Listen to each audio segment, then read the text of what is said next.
All right, I got a lot of stuff for you today. Also, some people are stopping by. Michael Strahan is stopping by. He used to play football. He's got a TV show. He's a giant. Yeah. Got their last Super Bowl win was, I believe, his last season. So he got a ring with them. Yeah. With Eli. Yeah. Lisa Lampanelli's stopping by today. She got was her show last night or is it tonight? Oh, I don't know. I don't know. To be on the show here was last night, but she's promoting a book. Promoting her book. All right. So we'll talk to her a little bit. Heard she's engaged. Yeah, that makes a lot of sense. The big bald guy popped the question. Oh, yeah. Yeah, that makes a lot of sense. What does she know, like 4 months? That's enough. That's enough. She knows. What, do you want to know somebody really well? What is the, what's the rush there? Sometimes getting to know somebody ruins it. Yeah, then you end up not getting married. So what fun is that? Okay, let's see. We sent out... Oh, geez, I got so many things to get to today. I don't even know where to begin. I was pretty busy yesterday. Kept myself busy. Yeah. Yeah. Because you're alone. I'm alone. Oh. Right. I left you a voicemail. Did you get my voicemail? No. I never got it. It was after 8, so maybe you didn't get it that late. Oh, I didn't check my messages this morning. I was wondering if you wanted to get dinner. Yeah? Like a guy's night out, maybe, because Beth is gone. Yeah, Fafa Fooey and I were sort of planning that. Maybe you'll join us. Get some guys together. All right. Yeah, except Baba Booey and I figured out we're going to get together like maybe Monday and eat dinner at 5:30. Oh, really? Well, yeah. I could do that. Yeah. I can eat dinner anytime. It's such a lame boys' night out. It's a boys' afternoon. Right. It's a boys' tea. Yeah, but all right. Yeah, we'll figure something out, right? Yeah, let me know. Yeah, you got to do something. What's going on with your girlfriend? We're having a good time. Yeah. Yeah, she's cool. Yeah. And, it's funny. You reminded me of this. I have to tell you this because it's interesting. Are you like with her every night, or are you... Not every night. But if you have boys' night out, are you supposed to be with her that night? No. No, it's not. Oh, it's like that. Okay. No, it's cool. She's casual. That's good. But she said to me, we were watching, it was 9/11. So they were showing clips of the 9/11 concert, and you were on there. Yeah. And she saw a picture of Beth and said how beautiful Beth was. Yeah. And I said, and she says to me, she's 25 years old. So she goes, I can't believe Howard banged Anna Nicole Smith. What? Oh, I said, what? What are you talking about? He never banged Anna Nicole Smith. No, that was all like in the papers. Howard Stern and Anna Nicole Smith. Oh, my God. Completely was under the impression that it was you. Ooh. You're kidding. Without question, thought it was you, the radio personality. Now, she was not a listener. And let me tell you something. I get tons of mail from people saying, you despicable motherfucker, you Are you getting hate mail? I did for a while, not anymore, but for a while it was like, how could you bang Anna Nicole Smith, and weren't you married? And oh, my God. She's younger. Did you go with it? I hope you went with it. No, That's another notch on my belt. I was so frazzled by it. I was like, what? You should have been like, yeah, he fucked you hard. Oh, yeah. Yeah. I watched it. Yeah, and then he killed her. Gave her drugs. He fucking fucked her, killed her. So fun. What's going on with that case? Is he on charges, Howard K. Stern? Yeah, he's, going through the court process. Yeah, that's right. It's taken a while. Yeah, well, they delay these things and delay these things. They're accusing him of killing her? They're accusing him of being a facilitator of the drugs. I see. Like maybe a manslaughter type of thing. I see. Yeah, I don't know. I don't buy that. Again, if the guy's name is on the prescription bottles, if, there are some allegations that he was feeding her the pill. Oh, really? Yeah, I don't know. I don't know what I don't know. to think. I'm a big believer in personal responsibility. I don't care whose name's on the pill. Don't take them. And if you take them, it's your fucking problem. Yeah, but if you again, the Michael Jackson thing. There's a fine line between when somebody is totally dependent on drugs and they don't know what to do anymore. And, the only way for them to get the drugs is through you. Yeah, you got a point on the Michael Jackson thing. I mean, that's pretty extreme when a doctor's giving you... anesthesia. Anesthesia, go to sleep. That's insane. Like surgery every night. Yeah, that just can't be right. Yeah, maybe you're right. Responsible. He can't even give himself that drug. Yeah, I can't see how that guy's not sort of implicated in this. But, I don't know. Anyway, yeah, I know what you mean. That's right. If the doctor's prescribing drugs to Anna Nicole Smith, at what point is he responsible? Because he knows what's going on. He's aware that they're taking 50 Percocet a day. Yeah, like she's, got a laundry bag filled with pills. Right. Well, who knows? Yeah, I could see where she'd get confused, but, like, she should have known. I guess, I don't know. I mean, I have a montage of Howard K. Stern without the K stories. You know what I mean? Yeah. Like they dropped the K for a while. And that kind of sucked. Because he was just Howard Stern then. Yeah. And there's more breaking news tonight. This from Los Angeles, as Anna Nicole Smith's boyfriend, Howard Stern, is among 3 people now charged with giving her drugs before she died. 3 men have been charged with giving Anna Nicole Smith drugs before she died. One of them, former boyfriend Howard Stern. Howard Stern and 2 of Smith's doctors are... Yeah, you see. I can see where she'd think that, especially if you're like not a listener to the show and you're kind of just peripherally aware of me. Right, and she just heard that. Peripherally aware of Howard K. Stern. Right. I mean, and you're listening to the news and you're, Howard Stern. Howard Stern, that's the Howard Stern. Everyone's like, wow, he was really fucking her? God, couldn't he do better? Yeah, and he's married already. Yeah. Isn't she fat? That's sort of what she was saying. I think she was giving you a compliment in the sense that you were slumming a little bit there. Right. Charged with conspiracy. Yeah, and it seems based on, what people know me, that I would certainly do that. Yeah, people would think, of course he was with Anna Nicole Smith. Maybe I should put a coffin in the studio and tell guests it's her. I'm grieving. To furnish drugs. Anna Nicole Smith's former lover, Howard Stern, and 2 doctors now face charges in connection with her death. We also have witnesses who say they saw Howard Stern disposing of evidence, methadone pills. It was Geraldo. Yeah, my kids called me the other day. What were you doing with that, Nicole? What were you doing with that methadone? Right. Yeah. Anyway. So that's that story. All right. Well, hey, I should praise Grillo for his interviews. Grillo interviewed some people at the... It was a Jorge Posada charity event. Yeah. And he got Derek Jeter and Jorge Posada. Actually, Grillo went out to the Video Music Awards. I didn't play you these, did I? No. Let me play these for you real quick. This guy says, Grillo is surprisingly great in his interviews. I always thought he was just a douche. Douche. But he actually did well. The best in Stuttering John. So that was very nice. Douche. High praise. Did Grillo write that? You know what? I got to be honest with you. I thought that immediately. I really, truly did. Perfectly spelled. So it couldn't have been him. The grammar student. All right, here's Grillo out on the MTV Award red carpet trying to get interviews. Here he tries to get Tracy Morgan. Tracy, what's up, man? Yo, where do you watch music videos these days? Where do I watch music videos these days? Every channel, wherever it's at. What's your feeling regarding the death of Ted Kennedy? Sad loss. He was a great man. Whose panties do you think smell better, Britney Spears and Nelly Furtado's? Oh, come on, dude. That's a weird question, dude. Come on, man. Dirty Rock is doing well. Dirty Rock is doing what it is. You just want to, Yo, Tracy. You like to hear about panties? Grillo, for some reason, was obsessed with that question. We write out a bunch of questions for him. And, that's the kind of question that you don't obsess on, but he was obsessed with that one. He asked every single celebrity the panty question. Really? He thought that was a highlight.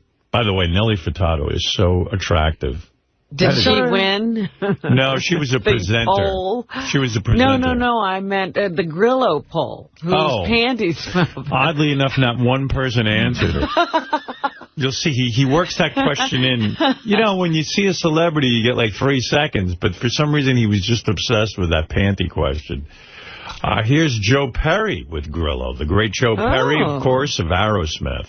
Joe, can I ask you a question, Joe? I'm good friends with Mia Tyler. I'm really good friends with Mia. Can I ask you a question? That was it. That was no. He doesn't like friends of Mia. Yeah. What does he care? So yelling out. He's trying. No. He's trying. Here's a guy from a band called New Boys. Do you know New Boys? No, I don't. All right. Here's New Boys with Grillo. Well, what's your feeling regarding the death of Ted Kennedy? I don't know who that is. I'm sorry. Oh. Is it time for Chris Brown to be forgiven? Yes. Yeah, that's the homie. Yeah, shout out to Chris Brown. Forgive him. Describe Howard Stern in one word. Howard Stern. Look, he retired. Retired. One word. Amazing. beat it. You do a little freestyle, Howard? Look, cause I'm doing it big. I rock skinnies like 5, and the ones to put it down is where the skinny right. I made it out alive, cause this go hard jerks, no confusion, but I'ma go hard for my jerks. Oh yeah, rocked it. What's that? The New Boys. Thanks a lot, guys. What does that mean, jerks? It sounds like they're not digging me. The New Boys. I don't know if that had anything to do with you. Oh, okay. I hear jerk in my name in the same sentence. It doesn't sound like a fan. I don't think he even said your name. I think we brought that up, though. The kid didn't even know who Ted Kennedy was. I know. Jesus. Talk about love and not knowing. But, I don't know the New Boys. See? Yeah. I never heard of them. I don't think Ted Kennedy knew the New Boys either. Yeah, I don't know who they are, and they don't know who I am. Call it We're even. Speaking of Nelly Furtado, here she is with Steve Grillo. Nelly, please. I've been asking this question all night. You're the only person you can answer this. Whose panties smell better, yours or Britney Spears? That's a sticky question. That's a stinky question or a sticky question? Stinky. So. And whose voice was that? Nelly Furtado. She sounds like that? Yeah, I guess. What's the matter? You don't want to hear that voice? Oh, my. That was high-pitched whining. I think that was her. Here's Shakira, very big star, with Steve Grillo. Hi, have you ever shit your pants? Pardon? Have you ever shit your pants? Pardon? Pardon? Have you ever shit your pants? That was the shortest interview ever. Maybe he should start with a couple of questions so we could hear the person. Warm up, yeah. Send that over to the Radio Hall of Fame, that interview. Right. I would send it over, but it's boarded up. Send it to Joe Greggs. All right, let's see. Who's this? Pitbull with Grillo. I don't know who Pitbull is. Who's Pitbull, Gary? Is that a rap guy? Pitbull? All right, here's Pitbull with Grillo. Right? Now, who do they think's panties smell better, Britney Spears and Nelly Furtado?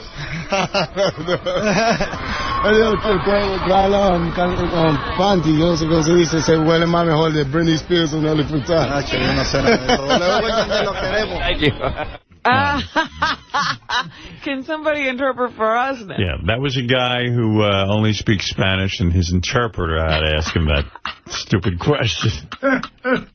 Anyway, there he is, Steve Grillo out there. I love that. He's working the red carpet. What can I tell you? Let's go to the Zit today.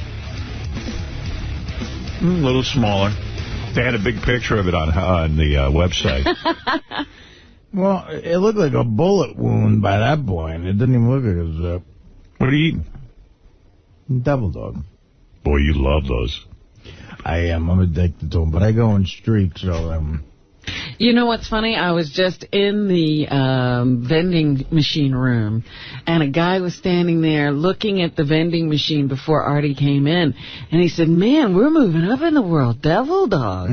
I said, that's all Artie's influence. He goes, yeah, Artie knows what to pick. What do they charge for the devil dogs? It's the best deal ever, 75 cents. Boy, oh boy, you love it. Look at it. You can't even stop eating during the show. No, that was just a little leftover. How many devil dogs do you eat so far? Time to get professional. This is my first one today. With root beer? No, the root beer was getting me too bloated. I got a 𝗦𝗵cie𝘄. Oh, really? There's a difference. What's next after the devil dog? You got your next thing picked out. Probably another devil dog. Yeah. That's what Howard, I've been doing. Can you imagine eating a devil dog with Hawaiian punch? That's a lot of sugar for me, but everyone says Artie's going to get diabetic. I don't think so. I'm worried because, like I said, my father was diabetic, and I have uncles who are diabetic. Yeah, but your mom's fine. What are you carrying on about he's not going to get diabetes? Of course he is. Nah. Not Artie. Why are you enabling him? Well, I love watching him eat this stuff. I wish I could eat like Artie Last does. summer, I went and I was fine.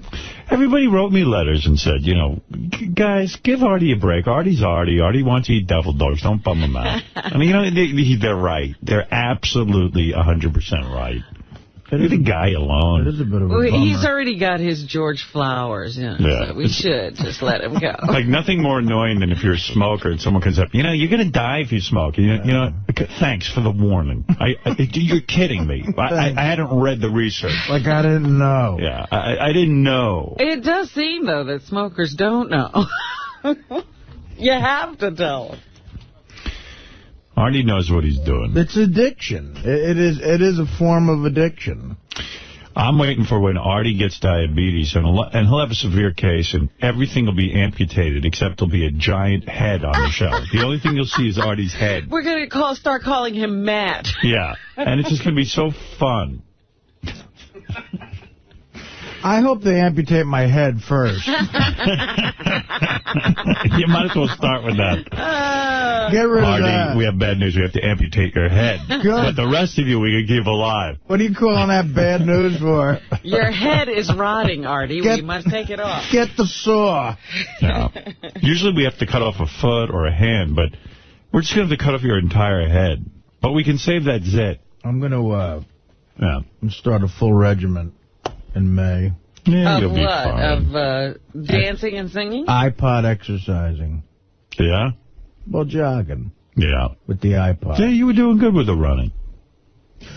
Well, you know, if I have the right music, I could do it. So now I'm going to pay this kid to get the iPod downloaded. And Artie paid some kid $500 to download his iPod. I haven't paid him yet. I gotta give him the iPod and the music choices. Well, you know what? The guy said he would have done it for free, Artie. You're no negotiator. Did he really? Did he say that? He didn't say that. I feel guilty. It's a kid. He makes no money. No, you're doing the right thing. You know. Just have him man, we've got such an extensive music library here at Sirius. Just have him download the whole, you know, like the channels you like. Well, that's what I'm asking him to do, basically. I just said, you know, go into the computer and get everything we got and put it on the... What are your channels? You like classic rock? Yeah. The what vault? do they call that one? The Vault? Yeah, stuff like that. Cuts? I do. I like that channel. Yeah, the Vault. Yeah, that's the one. Like I said, I went to a gig in Delaware with Florentine. We put that on. I didn't hear a bad song there or back. It was great. Really? It's cool. I mean, you know, how often does that happen? I'll tell you how good it is. I had a kid in my car a couple of weeks ago, and she took off her iPod. She was like, what is that? I said, you know, and I had the Pulse on or the Super Hits or whatever it is. And she said, what is that? I said, that's satellite. And she said, no commercials? And she took off her iPod headphones and just listened to the radio. There you go. King of all Jack. Like, just run through naked. God damn it, Christy, not again. I was such a fan of streaking. I used to like, streaking was so big in I guess it was the 70s. Yeah. Where, like, the Academy Awards would even be streaked. David Niven. Yeah. Big sporting events. That guy had a great joke when that guy streaked behind him. What did he say? Said something about his shortcomings or so. I can't remember exactly, but it was a funny joke. Streaking was like the bomb, and then it just stopped. And it was happening on every college campus. It was great. I did it in high school. I streaked one time, but I jumped out of the back of a truck to streak, and I tripped on the side of the truck and scraped up my private area on a gravel road. You know who the last guy to streak was? Benji at the Playboy Mansion. He took all his clothes off, ran into the pool naked. It was the funniest goddamn thing ever. The problem now is doing it outside, you could get arrested for a sexual crime. Oh, really? Yeah, that's why it's so much harder. Are you allowed to streak in here? Yes. We're not outside. Yeah. Right. I haven't said it's against the rules. In a lobby full of chicks? Will I get fired, though? I don't know. You might. I don't want to risk But would it be my better job. just to walk through and not streak? But, I mean, that's the point. I mean, what happened? We're so politically correct. You can't streak anymore? I mean, how fun would it be if Richard streaked? Now we're debating whether he could be fired or charged with a crime. What if we light him on fire so he has to be naked? We'll burn his clothes off. Rip my clothes off. It's like all of a sudden, like you can't even streak. So don't streak then. No, I want to. No, I really want to. No, because then... You think it'll be a problem? I don't know. Look, ultimately, if you get fired, who gives a shit? G-string, there's definitely nothing wrong with that. Yeah, but that's not streaking. It's funny to see some guys' gonads flapping in the breeze. Well, if he doesn't stop, I mean, if he just runs through. I don't think there's any rule against it here. Wear a mask, because they won't know who you are. Yeah, I'm officially withdrawing my request for you to streak, because now I'll be blamed. Wear a mask and don't tell them where you're from. Well, can we make a call to Mel and see if it... Mel's going to ask permission. Yeah, he'll sign off on that. Yeah, Mel's excited for you to streak. Mel's all CEO. Yeah. You know, like I said, hey, Mel, let's go to Scores one day. And he was like, I can't be seen in Scores. I'm the CEO of a company. And I'm like, okay, dude, have a great life. Keep worrying. I love when you asked, what's his name, if he'd been to a strip club. The guy on Fox Hannity? News. Yeah, Hannity. Yeah. I still don't believe we got the truth out of him. I'll go on his radio show today and get the truth. Dude, what is he so uptight about? I don't know. He went into an apoplectic fit. He's really playing up that religious right angle, you know? Right. Like he's a choir boy. He was laughing, though, like he had been... I don't buy it for a minute. Every guy's been to a strip club. I think we need to follow him around, actually. Yeah, Howard 100 News should follow around all these goody two-shoes and find out what they're up to. Bob, you're on the air. Go ahead in New York. Bob, go ahead, please. Hello? Yes. Oh, no, I'm sorry, man. I was on hold here. I just want to tell you the Marconi bit phenomenal. Oh, good. Thank you. Yes, Marconi. Phenomenal. I almost went off the road, man. I drive to work every day listening to you. I got a lot of good bits. I should play them today. Howard, I'm sorry to interrupt you, man. One of the bits that are great is your Bernie Getz bit. Are you able to play that? No. I'm sure we could remake it. What is the Bernie Getz bit? I don't remember. Oh, when you're on a train and you shoot him, the guy yells, I don't feel my legs. It's phenomenal.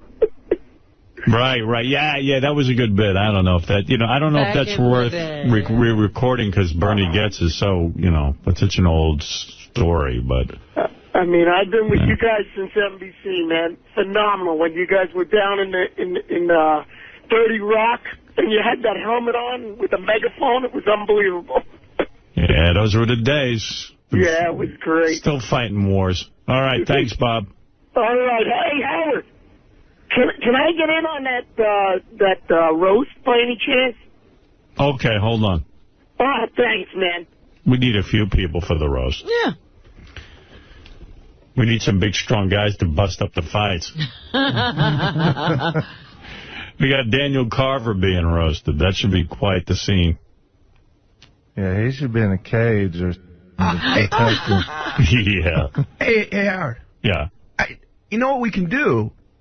We can open the curtain and be naked here. I don't think I can see you. Where's the meeting? Is it out there? Dance. I like streaking. I'm sure it's right there. Yeah, you're allowed to dance naked in here. That's true. I'm up for that. Just press him. See, when you're standing there trying to show somebody that you're naked at the window, it's much more offensive than streaking. Like a pleasure booth. I love streaking. Hey, Jeff the Drunk, you're on the air. Uh-oh, somebody fell asleep. I had a long day yesterday. What a life this guy has. I mean, he just drinks. He's worn out from video games. He's the ultimate loser. Ultimate. Listen to him, like a baby. He's taken losing to a new level. Absolutely. He's got the radio on that we gave him. Yeah, everything. He mooches a radio off of us. Like 40 years old, no means of support. His mom has to live with him. And he doesn't have anything to do the rest of the day. You'd think he could stay up. He plays video games is all he does, I think. Yeah, plays video games and just, like, scrapes bong residue out of his... And packs... How does he get money for weed? That's what I want to know. SSI. Yeah, that drives me crazy that, like, he gets some sort of government assistance and then buys weed. Yeah. You know. Listen to him, big waste of space. And he thinks his mother needs him. He's fooled himself into thinking, my mom needs me. Like he's a help. Right. You know what's weird, too? When he was on Meet the Shrink, and the shrink figured out all of a sudden, like, if your arm is constantly causing you pain and it's completely dead, your arm, why don't you amputate it? And that was like, I had never really considered that. He could just amputate that thing. Right. And be done with it. But, he would have none of it. But absolutely. He's just my arm. Can't they make bionic arms now, like a metal arm? They make metal arms. Yeah. That's what she was saying. Why don't you get something you can use? His life would be way more productive. But he won't let go of that thing. But in a way I understand, like, what if they can find a way to regenerate tissue with stem cell research and stuff? They're not going to waste it on Jeff. You don't think they'll use it on him? Like, couldn't he be a medical experiment? Some tells me he's not at the top of the list. Just so he can hold 2 beers. Right. But even him, like, listen to his breathing. It's like he's taking up oxygen. He's dying. You know what I mean? It's just like, what is he doing? What's he doing with his life? Nothing. You know, he's got a blessed life. Like, I mean, he lost a hand stamping job. Yeah. Listen to him. Let's just listen to him. Everyone, let's listen. Listen to a loser. He can't...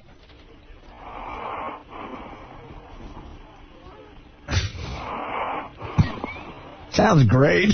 Sounds like what I want to be doing right now. Really? He came to one of my gigs in Albany a couple of years ago, and he's all drunk. He's sitting in the back ordering people around, and he calls me up and goes, Artie, come here.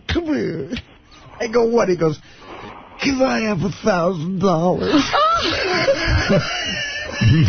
Wow. I swear to God, I go, Jeff, what makes you think I would give you $1,000? He goes, I just need it. But even when he breathes, it's like it's like he's even grubby about taking the oxygen out of the room. Listen to him. You don't want him to have it. Yeah. Let's like, how dare you? There's other people who need oxygen. Yeah, don't breathe so deeply. Too hard. Don't use so much oxygen. He grabs whatever he can get. There's no end to his neediness.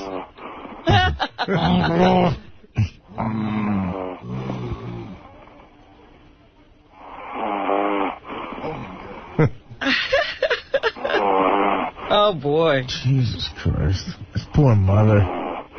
And he can't even breathe when he sleeps because he drinks so much and he's so abusive. And he smokes everything. Cigarettes, pot, everything. His body right now is just trying desperately to repair itself using God-given oxygen.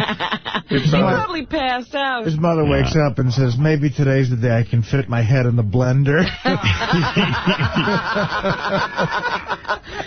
I want to just hear him breathe.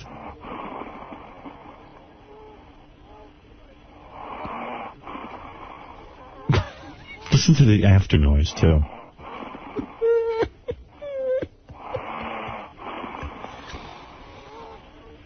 You hear that wheeze at the end? The wheeze, the little whistle. Listen.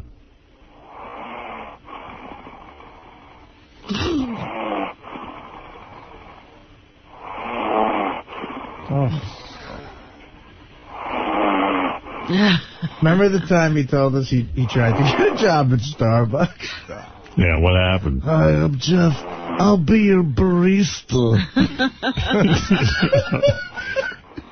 Would you like a caramel macchiato, frappuccino, mappuccino? And what was the problem? He couldn't make the drink because of his one arm? Yeah. Oh. And he thought they were discriminating against him. Guy's wasted and like a big sweaty mess, and he thinks they're discriminating. Like he's entitled to a job. He'll slosh you'll hardly have any macchiato left by the time he ends it. And have you seen the kids who work at Starbucks? I mean, they're really nice-looking kids. Yeah. Right, they try to make it like a hip-looking young. Yeah, I mean, they're trying hard. Who's going to come in if Jeff is behind the counter? I'll be your barista for today. Never mind. No. I wonder how much he wets the bed. Oh, boy. How much he craps the bed. It's a blister. I depantsed him last time he was here.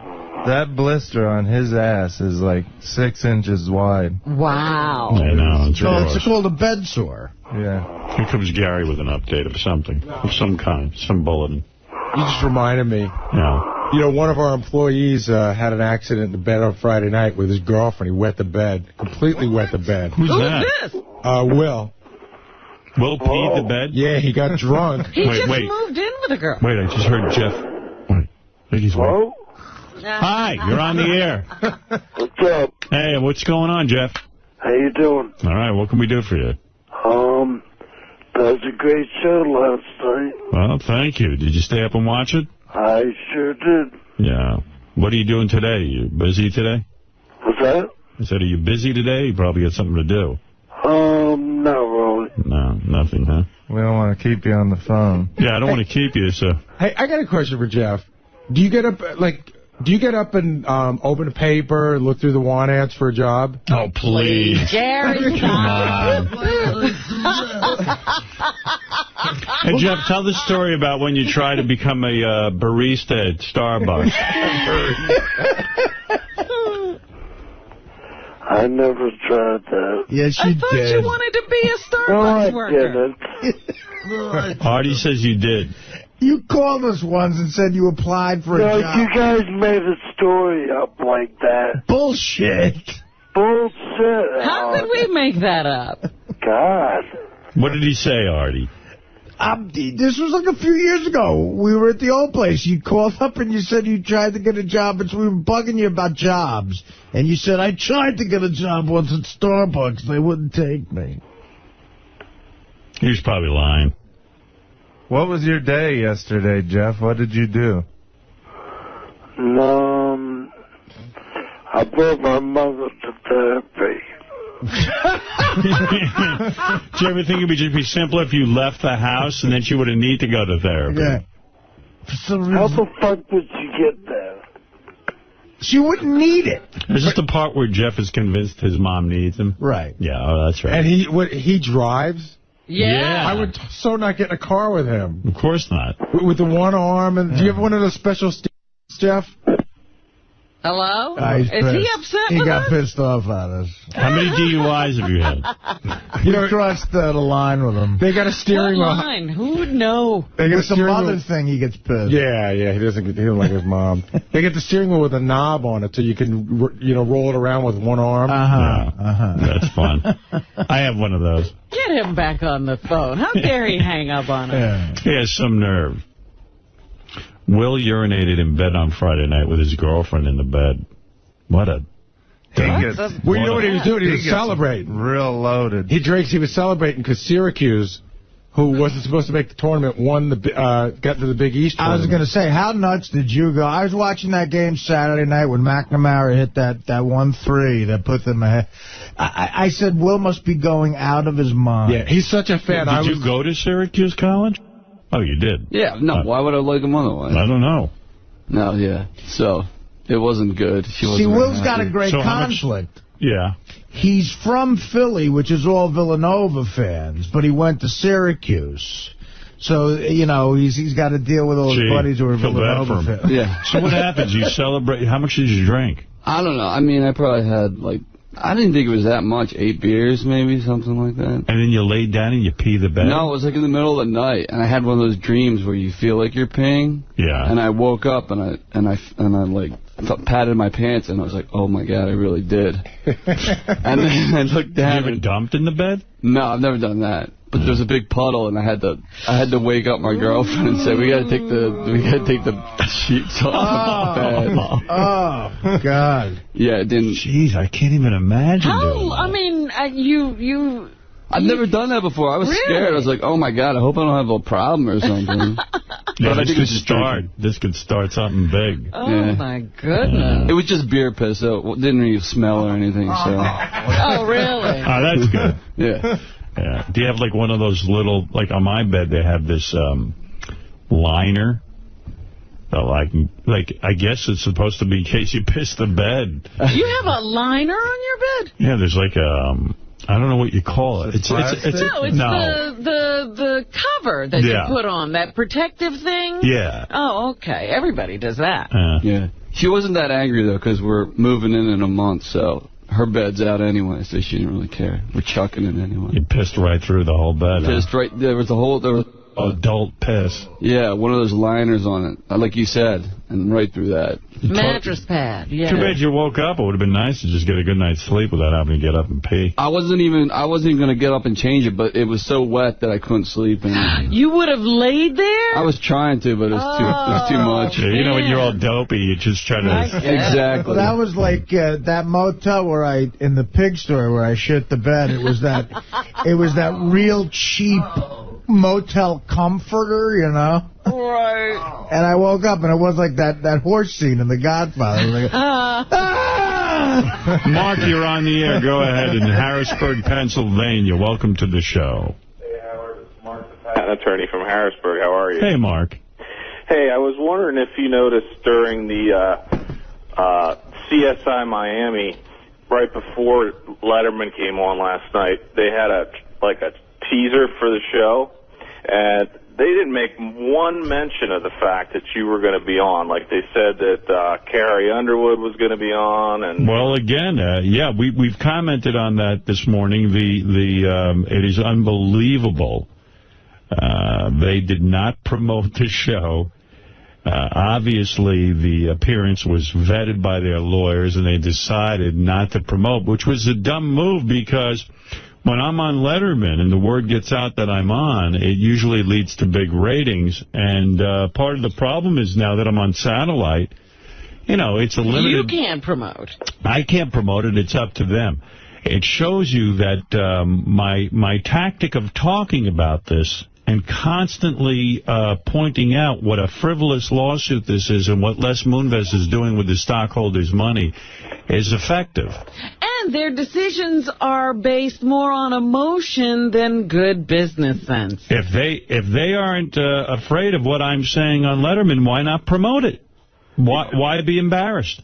Exactly. I mean, it's ridiculous. Because I happen to be speaking the truth, and they can't stand it. And the only reason I was on Letterman, the only reason Leslie Moonves didn't kill that, is because Letterman operates independently, and he would have had a war on his hands with Letterman and me. And he would have looked bad.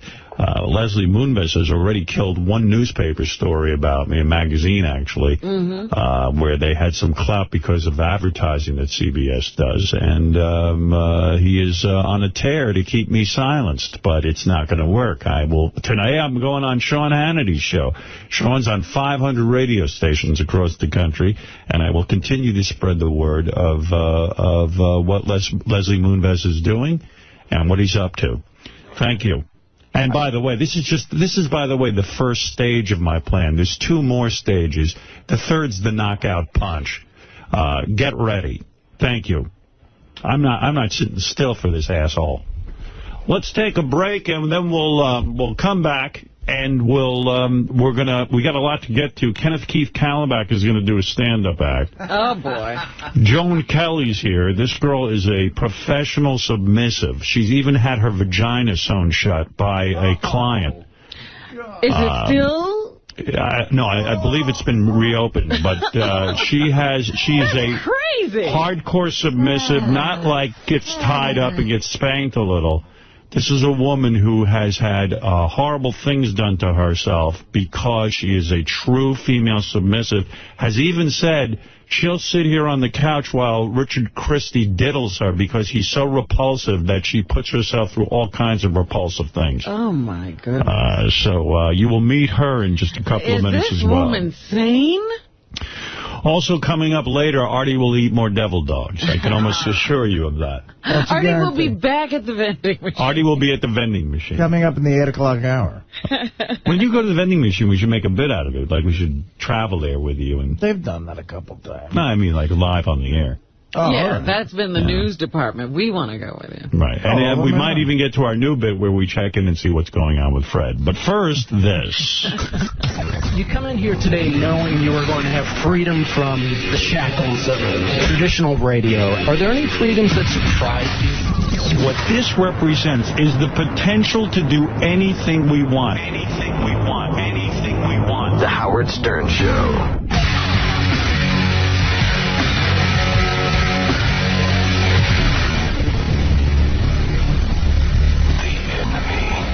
Among us. The best thing you can do is tell a friend to join the revolution. Howard 100 and Howard 101. You want to be a disc jockey? Very much so. I've wanted to be a disc jockey since I was 7 years old. I thought you were an idiot. No, sir, I'm not an idiot. I would work very hard for this company if given the opportunity to see me? You came late yesterday. You came late today. I don't need oil. Fuck you. Good. Fuck you, you cunt! Fuck you 1,000%! Fuck you to your asshole! It's perfect! Don't be asshole! Let me make it! Okay, stop the mumble. You're listening to The Howard Stern Show. Corleone, Johnny's godfather. To the Italian people, that's a very religious statement. All right. We're not going to go through this. I think you're going to play a song there. I was just listening to that clip from my movie. It is the same crap over and over again.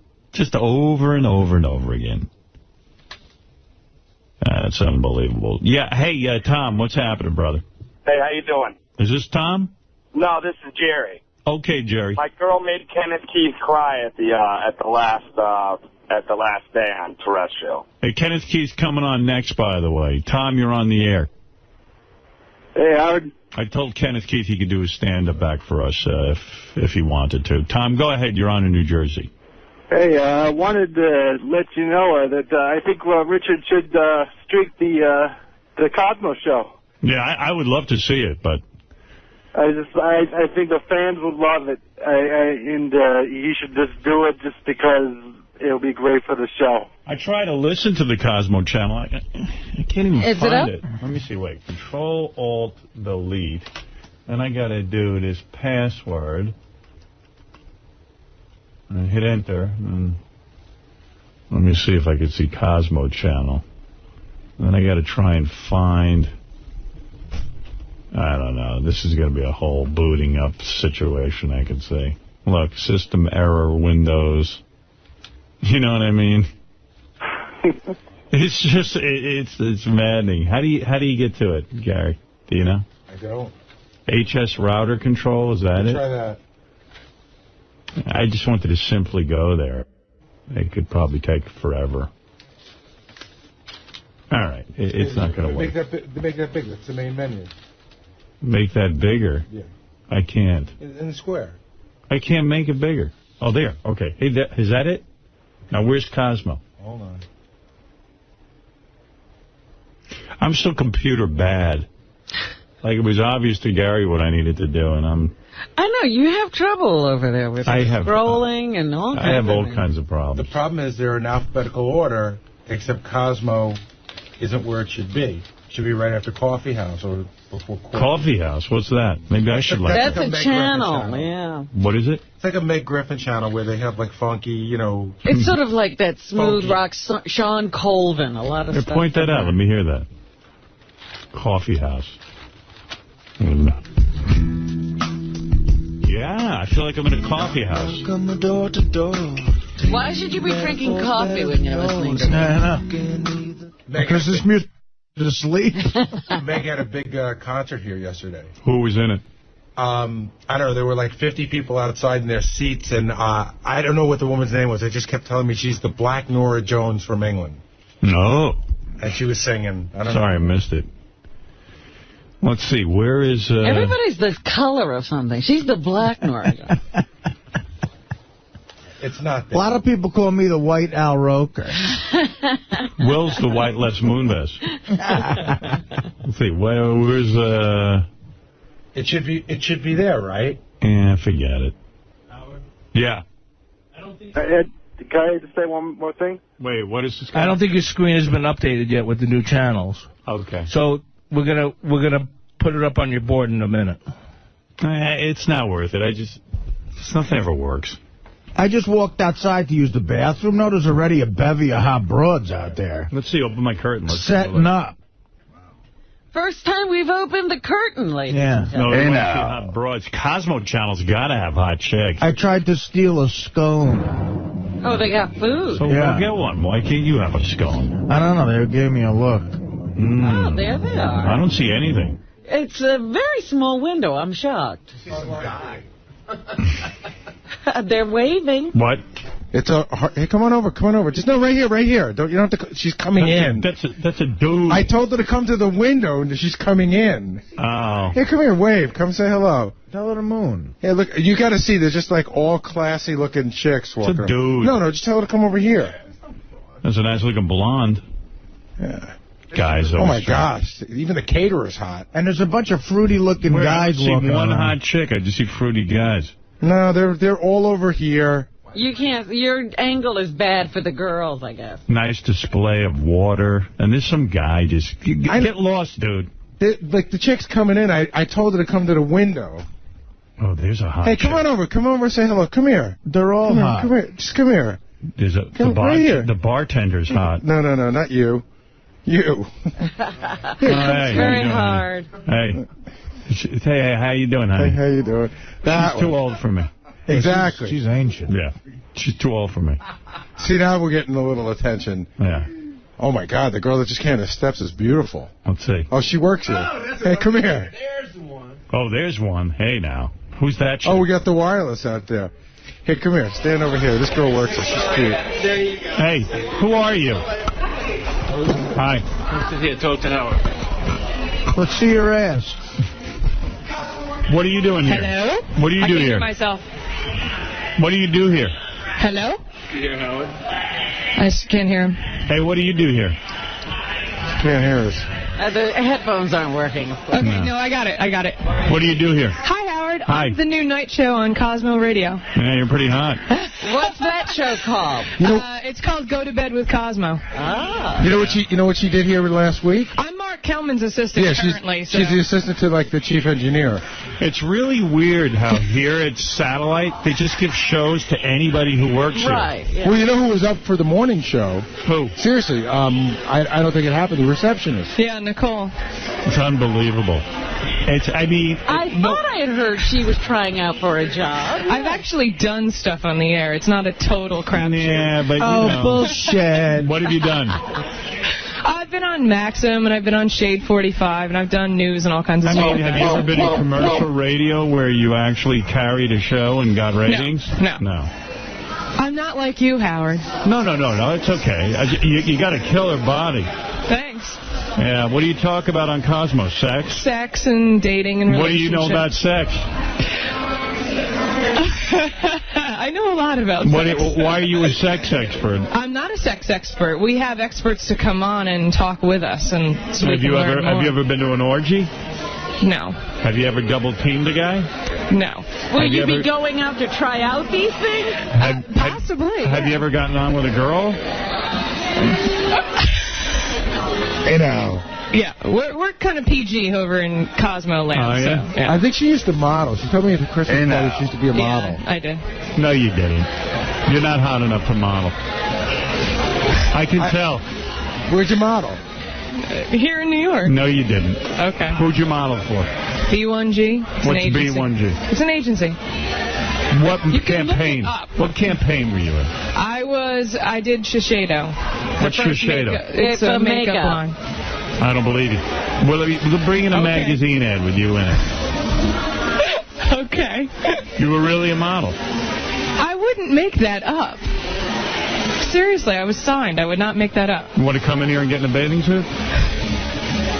Not right now. I can't. I've got other things to do. We'll promote your show. Come back tomorrow. We'll promote your show at night. Yeah. I have a co-host, so Patrick. Oh, we don't care about him. You don't care about him? Yeah. When you were a model, were you a hand model? Yes, Howard. No, actually, I was a foot model. No, did they use your whole body and face in the ad? Yes. And it was only one ad you got, or you did many ads? No, I did a couple different things. You did? I did runway and stuff. I did live stuff more than print. Yeah. Maybe then you are hot. You don't have to be as pretty to do runway. Really? Come on in. I'll tell you about when I played shooting guard for the Pistons. Thanks, Artie. Hey, who's that blonde behind you walking around in a little dress? Man, it's just a whole room of hot chicks. There's like a hot...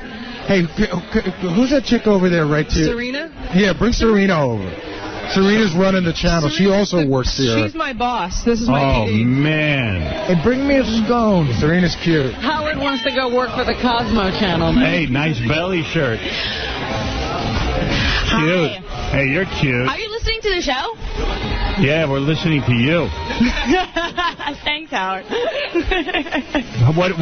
How are you running the Cosmo channel? What is your credential? I am the program director of Cosmo Radio. I've been at Sirius for 7 years. Doing what? Everything. Were you an intern? No, actually, I started as the receptionist. I knew it. Yeah. He's mean. He doesn't think any of us have any credentials. Well, that's kind of unfortunate. Well, you guys kind of don't. I mean, no offense. You've never worked in commercial radio. You've never really run any kind of radio thing. Well, then it's going to be an interesting ride. What? Seriously, besides being a receptionist, what have you done? I worked in the talk programming department for the last 6 years. I launched all of our partner stations here at Sirius. Really? And most recently... Richard's streaking! Richard's streaking! Oh, my God! Oh, yeah! Streaking! There he goes! He's completely nude! He's streaking! He's running through the whole He's streaking through the whole thing! Get out of there, Get Richard. out of there! That's not a streak. Don't stop. He has got the littlest dick for a guy who streaks. His Brazilian wax looks great. They noticed. You should see the look of horror. This woman's over here. Look at her over there. She's horrified. Oh, now he's in here. Don't streak, Don't streak, guys. Don't streak, guys. Get over here. What did you just do? Didn't I tell you not to streak? Goodness. You're like the... Oh, my God. Look at you. How'd that feel? It felt great. It was fun. That's crazy. It was liberating. All right. Hey, have you guys ever slept with a guy whose penis was that small? No. Unbelievable. How about now? Stop it. Richie, you're the man. I'm going to have to shut the curtain. Thank you very much, girls. Thank you. Good luck with the channel. I welcome you. I like that. Anything that brings subscriptions. That was so funny, Richard streaking. Wow. Jesus Christ. You really you tore ass, dude. Yeah, I was moving. I'm proud of you. You didn't say no. I told him not to do it, though. He defied me. You did? Yeah, I said don't do it because I get blamed. Yeah, but you brought me in here to suggest it, then. All right, get out of here. You're getting erect, I think. What do you mean you get blamed? You're getting aroused. Are you getting erect? Get the fuck out of here. Oh, my God. Well, I'm next to Robin's booth. Get away. Go away. Stare at Robin. I want to see if you get aroused. Please. He's got bumps all down there. Have you seen he's got bumps? Oh, what, dude? Get the fuck out of here. What are you doing? Get out. Get out. Bastard. Robin, stupido. Get a lawyer. Yeah, sue him. He's vile. I may get a lawyer. He's got pimples down there. I know, he's gross. Bigger than his... All right, Tom. Well, I guess he did it. Oh, that's awesome. All right. That's awesome. All right, I'll talk to you later. Later. Bye. Richard streaked. Boy, there's a lot of good-looking girls out there. Yeah. Wow. Yeah, you know. Is there going to be music on that channel, or is it talk? I don't know. I know they were, the morning show was bragging about how 𝗦𝗵cie𝘄 is going to be around today and how cute he is. He was on Maxim. Router B has the Cosmo channel. Oh, they should launch a channel called Ex-Receptionist. That's what it sounds the like. The Ex-Receptionist channel. Literally throw an enormous party with like celebrities and everything. Yeah, it's like my Super Sweet 16 for a lip gloss. Yeah, it really is. It's so funny. It's like living in an alternate universe. It's like the launch of a new concealer is the most important thing. I think you got to be a chick to dig this. I think so. A young chick. Andrea, you want to tell us a little bit about Ted Gibson? Yeah, we love Ted Gibson at Cosmo. He is a main master. He is in charge of Angelina Jolie's gorgeous hair. Oh, I love her hair. I know. Oh, we my all goodness. love her. Everything. Yeah. Oh, my God. So recently he launched a new kind of shampoo and conditioner line that's just awesome. And he had all the beauty editors at his salon. And he was gossiping to us. Yeah, we got, to breakfast with him and got our hair. This should be called the Anti-Artie channel. Yeah, Artie will never listen to it. But it's for chicks, man. It's cool. I mean, it's for chicks. Artie's sitting there with, like, total disgust on his face. Yeah, he's now thinking about going gay. Anybody care that Jeff the Drunk is mad at us for making fun of him? Fuck him. What else you want, Jeff? Hello? What the fuck? What was the question? Ask it right away. Yeah, what was it that pissed you off? The question is, do you really think that your mother needs you? Yeah. So what are you so mad about? Just answer the question. Well, what the fuck are you guys picking on me for? I think Howard was saying, do you think your mother would need therapy if you weren't in her life? There's something really funny going on outside. What? Sal just stole Richard's clothes, so he can't put his clothes on. He's walking around nude. He's just naked. Is there a camera on that? I was wondering how Sal was going to inject himself into the Richard streaking. Yeah. But Yeah. Wow. I think anybody streaked since the 70s. I struck. You struck. Exactly. You certainly have. struck. Where'd you do that? In California. Yeah, I think he struck his mother. Do you remember? I streaked. Do you remember that song, The Streak, was like #1, like how big it was for Ray a second? Stevens. Who did that, Ray Stevens? Yeah. Ray Stevens. Maybe we should play that in honor of Richard's streak. Oh, yeah, they call it the streak. It's so bad, that song. That's back when I was cool. That's when my arm worked. Back in the 70s. Yeah. But I think what Howard was saying is your mother probably wouldn't have to go to therapy if you weren't in her life. Right. Jeff. Why is that? Because you make her crazy. She's got a drunk, one-armed son who doesn't listen. Physical therapy. And stays at home. He lives at home. What are you, 45? Physical therapy. Oh. Therapy. Physical therapy, Baba Booey. All right, hey, Jeff, sorry, we got to go. Hey, wait. What? This is where he makes a request. On Friday, could you do me a favor? What's that? Would you play When Iris Eyes Are Smiling? What? Off the album. Oh, your album. All right. Friday? All right, we'll play it for Hey, you. you have any more shirts? No. I don't really have any more. I don't. I gave them all away. Thanks, Jeff. All right. I knew he'd be asking for things. Called in for a reason. Jeff, listen to the replay later and listen to us make fun of you for 10 minutes while you're sleeping. Yeah, double A. You have no idea how much we made. Scott Greenstein's really pissed. Don't get angry. Where is he? Where is he? Scott, come on in. Come on. Is he in the hall there He must be screaming? yelling at Richard. You can't have any fun anymore. It's the Cosmo channel. You know, they're going to start locking us in.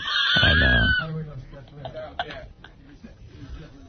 That's the funny thing. Uh-oh. Double A, you're on the air. Hey, Howard, how's it going? What's going on? Hi, what's going on? Bro, last night's interview was the best appearance ever on Letterman last night. Thank you. You stuck to your guns. Every time Letterman tried squashing it or going, like, a different direction, you just kept going with it.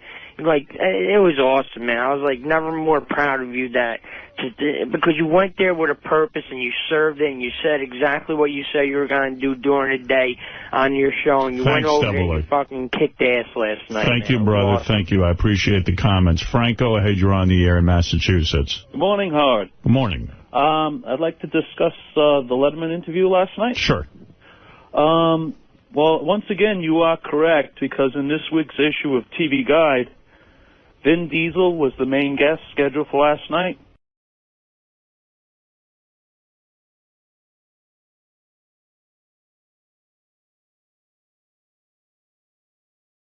Like going to see Shuli and Ronnie's thing. Now, you could say, first of all, I don't even like the fact that their show has been lumped in with this Lisa G thing. They are so two totally separate things, I think it's unfair to them to even lump it in. Lisa made a name for herself from this show in the last 10 years, 5 years on this show. 7 years. 7 years. But Lisa will tell you that she was been in New York radio for 23 years before this. Yes, but she is not going on other radio shows to promote this. She's promoting Lisa G, as far as I know, from the Howard Stern show, to go and sit and pay money and see her. To me, that is using the goodwill that Howard has built up with the fan base and is exploiting that. And Howard, who is our boss, can put his name on anything and sell it and make money on it. Stephen King could put his name on any piece of crap book and sell it and make money off it. But they have integrity, and they care more about their fans than Lisa does. So why is this getting under your skin so much, Jace? Because you were, like, fuming back Because there. I know this is going to sound corny, but I love our fans. Like, I really do. I was one of them, and I know how easy it is if you wanted to. Will and I don't know if we have the same draw as Lisa, but Will and I can go out and do this too. We could say, hey, come spend $100 and hang out with me and Will. We're not doing anything. We're just hanging out. I personally think it's disgusting to do something like that. You and Will? I don't want to speak for you, Will. Actually, I'll be at Belmont on Saturday. If you want to buy me 3 beers, I'm more than open to that. All right. I think she hasn't earned the right to do what she's doing. I think that she's doing something that, despite people comparing it to the Block Party and other events, that isn't even in the same league as those things. And quite frankly, I'm surprised by a lot of what Howard's let go over the years compared to where he was 10, 15 years ago. Chuck, you're on the wrap-up show. How's it going, John? Hey, Chuck, it's JD's dad. Chuck, who wants to chime in? Is this about the Facebook thing, or is this about the Lisa G thing? He wants the exact address to Facebook. I won't stay on too long. First, I enjoyed your show on the fast food mania thing the other day. That was great. Thank you. Thanks for. I appreciate someone in the Harmeyer family watching the show. Thank you. I haven't been able to listen too much of the show, but I wanted to let everybody know that this Friday night I'm going to be at the Fridays in Westchester, and for $50 you can get whatever appetizer you want, and we'll tweet. Hey, Chuck, if I come to you, can I look at like JD's like grammar school pictures and stuff? Can you bring all that crap? Sure. Some of his report cards. It's going to be the eat and tweet. And Chuck, I'm taking from your comments that you think what Lisa's doing isn't right. I think it's hilarious. That anybody would actually pay, but guys, the event's going to be make some money out of it. More power to her. But so how about the argument that, hey, Lisa's really upfront with what she's doing. She's saying exactly what it is. I mean, why do you think somebody's being taken advantage of in the sense that they don't? Somebody says, hey, I want to meet Lisa G. I'm willing to pay that kind of money. You're taking advantages of people's passion to this show that she had of course, a part of in it because she works here and contributes to the show. But this isn't this is. But you're not going to You're not going to meet Howard. That's a given. But someone could think that there's a one person closer to Howard, and it doesn't somehow matter. They'll work themselves in. You've been with the show since the very beginning. Again, I just remember, and I'm a crazy fan. I admit it. I was a crazy fan, just like half the people who have been hired here. And I would have paid untold amount of money to meet you or to meet. Or I would have waited in line, or got excited to meet High Pitch Eric. And yes, at the end of the day, there's really no one to blame but the person partying with their money who chooses to go to this thing.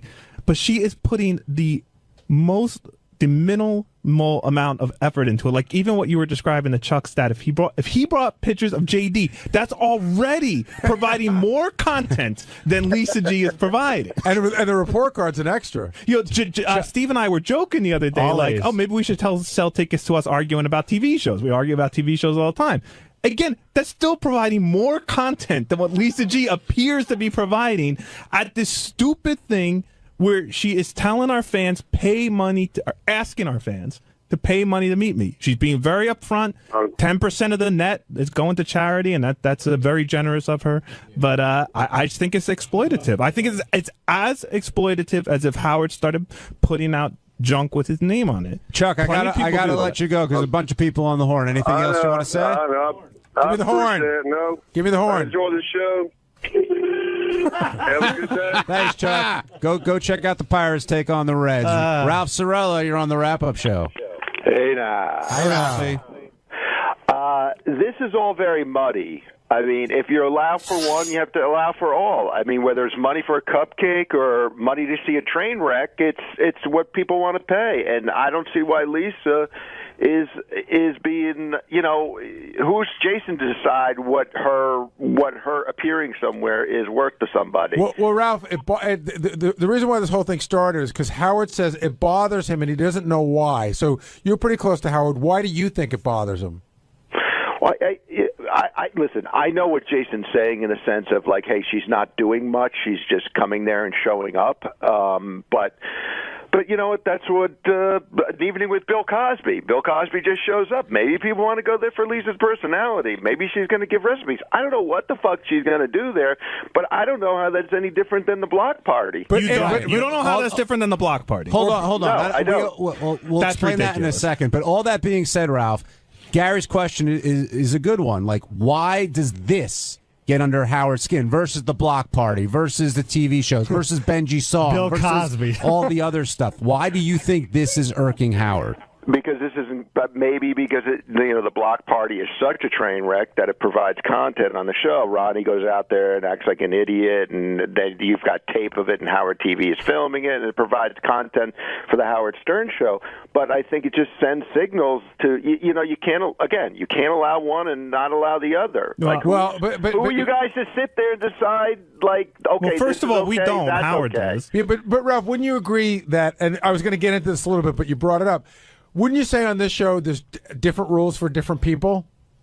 Absolutely, yeah. So then when you say you have to allow for one, you have to allow for another, really, Howard's running a monarchy. He has to allow for whatever he wants. Yeah, I mean, Artie used to get away with crap that none of us could get away with. That's right. And because he was Artie. Yeah, and that worked out really well. Well, I'm just saying that's what happens under that. Anybody could do whatever anybody wants rule. What Artie was allowed to get away with business-wise had nothing to do with what happened here. No, he got away with a ton of stuff here that we got. If I slept in the office as much as he slept on the air, I don't think I would have been treated with the same kid gloves. Absolutely, because you're not as funny as Artie. No, I'm not. Right. The people are treated differently here. Yeah. And that just doesn't work well. It just sends out a bad message to everybody. But again, I fundamentally disagree with you. I think Ronnie's block party does skirt the line of what Howard used to be angry about in the day when John and Gary tried to go out to do stuff and Howard didn't want it to become the traveling Howard Stern show. And I do think it comes up against that line. But at the end of the day, they're promoting their comedy show. People are buying tickets to their comedy show. I don't know. To me, it's completely different than having a lovely chat with coffee. I will agree that it's different. I don't know if it's completely different. I mean, I think what bothers you is Lisa's looking for a way to make money. Ralph, would you buy a ticket to just see JD and Ronnie, but no comedy? I wouldn't even do that. Me, Gary, last question. Is Howard going to put an end to all this stuff? It's getting to be rubbing up against that area. Hard to say. On Wednesday's wrap-up show, there was a lot of talk about Sal shockingly screwing up the game again. And this is one of those situations where Sal doesn't think he's wrong, is told that he's wrong, and then realizes that he's wrong and tries to explain himself, which he can't do. So we heard Sal tell the story about how it was unfair of Howard to call him a sucker.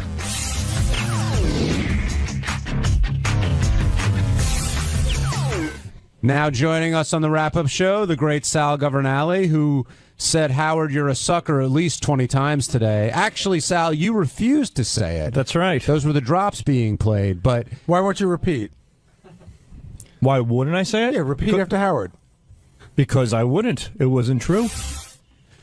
If I did something where he felt like a sucker, I would have said it. Sal, do you feel like the show was used at all in order for you to get those teeth? Or do you think they're two independent things? Yes, absolutely. I made that perfectly clear on your wrap-up show last time. I said it's inevitable. There's certainly a bartership deal.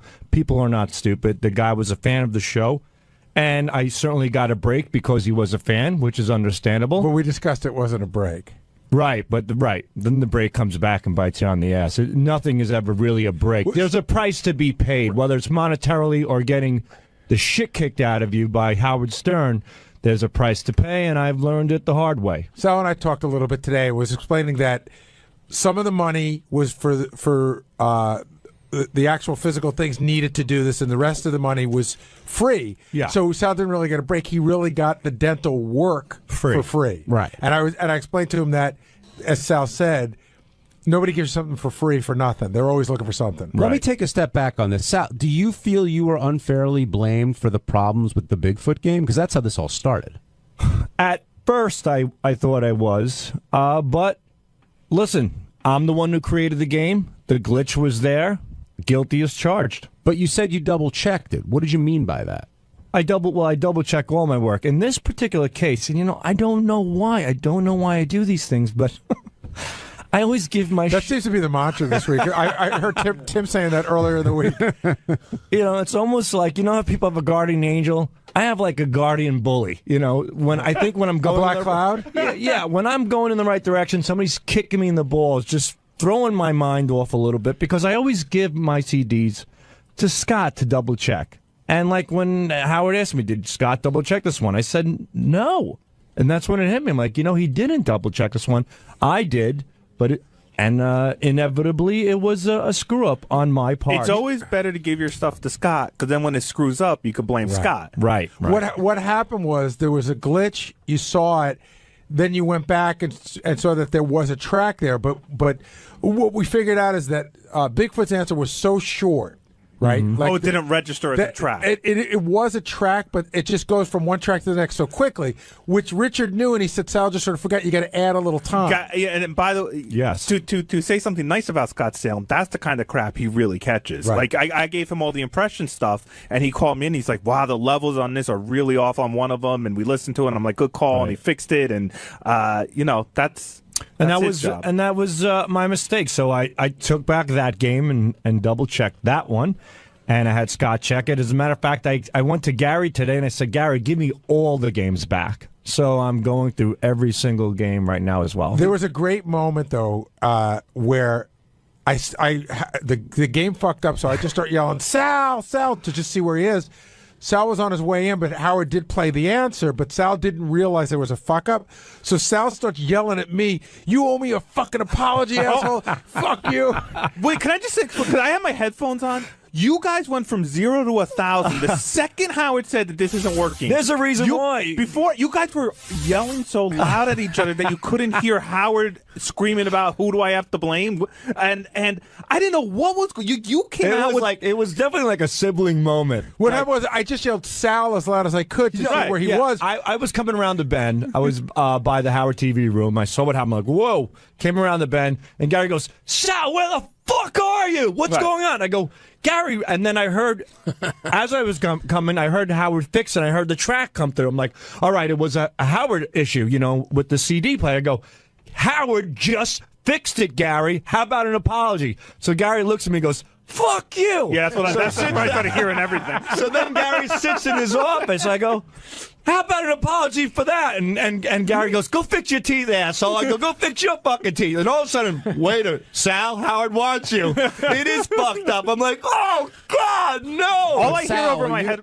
So this whole argument was going on over attitudes, and in the end, I was called into the studio thinking I was victorious, and boom. But what you didn't realize when you were in the studio, when you were in the studio, you still didn't realize you were wrong. You didn't realize you were wrong, and Gary is screaming. Yeah. He's deflecting. He's deflecting. And I mean, you were charged up, Gary. Oh, yeah. Well, yeah, he was trying to make it go somewhere else, but you didn't realize you were wrong. So Right. you were, no, Howard, I don't know what you're wrong. Yeah. And then I was sitting there going, oh, my God, Sal's really digging the hole deeper because he doesn't know he's wrong yet. Yeah. How did you not know you were wrong, though? Like in what? Well, like, I was arguing with Gary. I got called in, and I thought Howard called. I thought somebody sent up a note that Gary and Sal are fighting over the track. So in my mind, I'm thinking, all right, I'm going to go in, and then Gary's going to get called in, and Gary apologized to Sal. Here I am thinking it's going to be that way. And by the way, I just want to say, the desperation move if I'm beating you is you bring up the sleeping.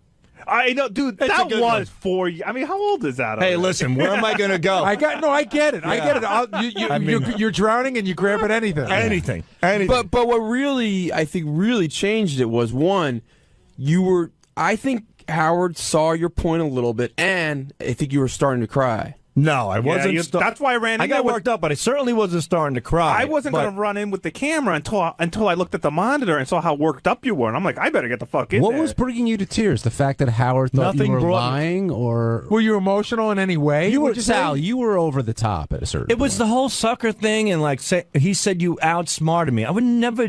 That's just impossible. Well, no, it's not. It's impossible to outsmart Howard Stern, in my opinion. Yes, in any capacity. Yeah, that's what I'm saying. So. And he kept going with that and the whole Howard Sucker thing. And I'm like, this is just crazy. And that's why I just snapped. And he threatened to break up you and Richard. And I know to you that's blasphemy, but it seemed like it might be going there. If it goes there, it goes there. And you know what? You'll see the results. Richard and I are a think tank. We work every day. We bounce ideas off of each other. We work great together. It's like breaking up Captain and Tennille. Is that a bad thing? Yeah, Sal, actually, they got divorced, and she had a much better career. Sal, if this happens, it's like breaking up Donnie Marie. Keep your mouth shut, because the way Howard described it on the air, you will be getting your own office, and Richard will be sharing an office with I would Scott. hate that. I would hate. You would rather share with Scott? I would be in a bathroom with Richard. I would be in a dumpster with Richard. What? But if you and Richard together isn't an option, wouldn't you rather be alone than be paired up with Scott the engineer? I don't know. My brain can't even go there. That's like saying you're separating a child from me. I'm not kidding. Are you ready for a grown man? Are you ready for a world, say in 3.5 years, where the show ends and everybody has to go out and do their own thing? Are you and Richard going out as a team, or are you going to go out and do your own thing? It all depends. If we want it, right now we're planning as a team, but we also can do our own thing as well. Let me tell you something from experience. If you're a team, one of you end up stabbing each other in the back. It's just what happens when two guys at work team up on something. And live together. I don't know about that.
Another old friend of the show.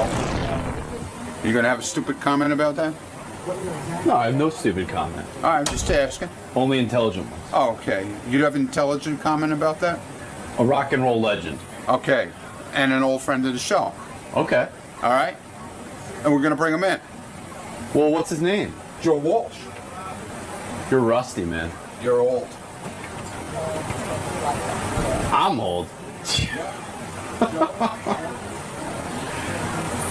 Says the guy in the tinted glasses. Mr. Joe Walsh, welcome back, sir. Thank you. How you doing? Good. How about yourself? Pretty good. Got a new album out? Got a new album out. Analog Man. One of the rare times I didn't stay up all night to come into the show. So you're feeling fresh. Slept. That should impress Howard. Right here, sir. There we go. So you're feeling fresh. You're raring to go. I'm fresh and I'm ready to go. I hope he is. Oh, absolutely. Because I bet he's really nervous right now. You guys are old friends. You guys have been... We're old friends from golly. I don't want to figure out how old. But the new album's called Analog Man? Analog Man. First album in 20 years. All right. We'll see you in the studio. Okay. Good to be here. He looks good. Like his skin is good. Well, I was saying for a guy who's been through what he's been through. Right. It's pretty amazing. He looks great. It's almost unfair. He looks really... I would have done all that too. That's right. He looks really healthy. Yeah, like he works out, I think. But I mean, he had a long time of, fucking up his body. Analog Man is his first solo album in 20 years. He says his wife is the one that got him back in the studio. It's Ringo Starr's sister-in-law, by the way, his wife of 3 years now. Isn't that weird? Yeah. He sounds very happy, he's healthy, he's sober, he loves his new wife, everything's great. Do you almost think musically, like Joe's in his own sort of genre, like, I was thinking about this, that just to discuss a little bit, like, he's not like a Led Zeppelin guy. He's not huge. He's not like a super. But he's been in a super group. Yeah. But he's been big on his own. But he's overlooked, kind of. Oh yeah, like when you talk about the top 10 greatest guitarists of all times, why Joe's name is, it's always like Buddy Guy. Yeah. It's a lot of old black guys. I think a lot of people took him out of the running because he was such a goof. That's right. Right. No, he did act goofy for a long time. Sorry, go ahead. He talks about how he talks to Ringo Starr for advice. He's very unaffected by his fame. Mm-hmm. Stevie Nicks, clearly sounds like she's still in love with him. She says that they broke up because they both had heavy cocaine addictions. But basically says he was the love of her life, and he's the only man she'll ever really love. Something like that. It was pretty quiet. I mean, I heard it. But I knew about the Don Henley thing, but I never knew about her and Joe. Joe, come on in. Joe Walsh from the legendary Eagles, of course. Look at you. Gary's salivating over here. You look good, my man. Take a seat. Hi, how are you? He looks real good. Good to see you. Yeah, he does look good. You look good. Are you amazed? Like, you're so healthy now. You look terrific. You look like a different man from the guy I knew back when. I am. You are a completely different man. Yeah. Yeah, and it's strange even being in the room with you now because it's a whole different energy. I never knew. That's because I didn't stay up all night. Well, I never knew the Joe I was going to get. Yeah. Do you ever go back and look at your old appearances, whether it's on this show or wherever you were, where you were really completely fucked up and you were drinking? I don't even know back then. Were you just drinking or were you coking and heroin and whatever you had? Really? It's what I did. Right. Till you were out and then I left. Did you ever figure out, to be serious, did you ever figure out what it was that kind of made you crazy enough to want to destroy your body and destroy your mind? There had to be something really behind that, right? Well, being an alcoholic. No, but I'm saying there's a reason one becomes an alcoholic, don't you think? Or do you think it's just a disease that randomly hits somebody? I always think there's some psychological basis that your father was even, maybe it goes back to your parents. It is probably hereditary, yeah. But I tell you what happened for me. Right. I wrote some songs that were pretty good. Right. When I was high. James Gang Rides Again came out, did really good. Right. Made that when I was high. So I made a mistake of thinking it was a winning formula. Right. I played some concerts in front of people when I was high, and they loved you. Well, they were high too. But, right. You know, yeah. but then later, you know, when I didn't do an album, when I did an album that didn't do so good, I thought, well, I'm not nearly high enough. Right. Oh. And I chased it. Robin. Hey. Hi. But was it the kind of thing where you see, you strike me as a happy-go-lucky kind of guy, but the truth is you're not, because all of that stuff what you're describing is a guy who really wants to be successful. That success was so important to you that you said, oh, I know the winning formula. I'll drink, I'll get high, and then I'll write great music. So it really did matter to you whether you were successful or not. You weren't sort of a happy-go-lucky guy. Maybe it was a reaction to, oh, my God, maybe this will be the secret to my success. You were really hungry for success. Very subtly. Yeah. All of that stuff convinces you that you can't do anything without it. Right. And it's got you. You think that's it?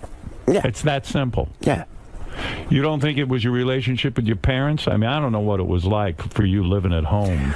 I don't know. You know, every case is different. If you grew up in an alcoholic family, chances are you're going to be alcoholic. Your mom and dad were alcoholics? There's always that at different times, yeah. Right. So when you see drinking as part of the family life, it doesn't seem like such a bad thing to be doing. When I grew up, it was the 50s, and we would have these family picnics, and everybody drank. Including you. My aunts drank, my uncles drank, my cousins drank. If you were an adult, adults drank. Right. That was just the norm when I was a kid.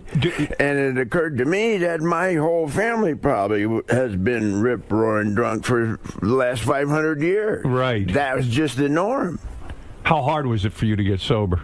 Hardest thing I ever did. Yeah, and now you're happy, right? I hear reports on you, because I care about you, and when I hear you're so happy now, I really do get happy for you, because, you know, think about all your contemporaries.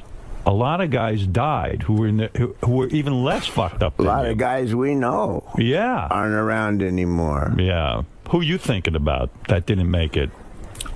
I'm thinking 𝗛𝗵cie. Kennison. Right. And Keith Moon. And it's kind of sad, too, because if you get that second chance, if you live long enough and you kind of get sober, you go, oh, wow, you think about those guys. They were cut down in their prime. Yeah. And do you think music... See, I happen to think you're one of the greatest guitar players, and I'm not saying it because you're here, but I do. I think the riffs and the songs you came up with were brilliant, especially James Gang stuff, and then when you went to the Eagles, I felt you really improved that band like tenfold. But yet, do you think...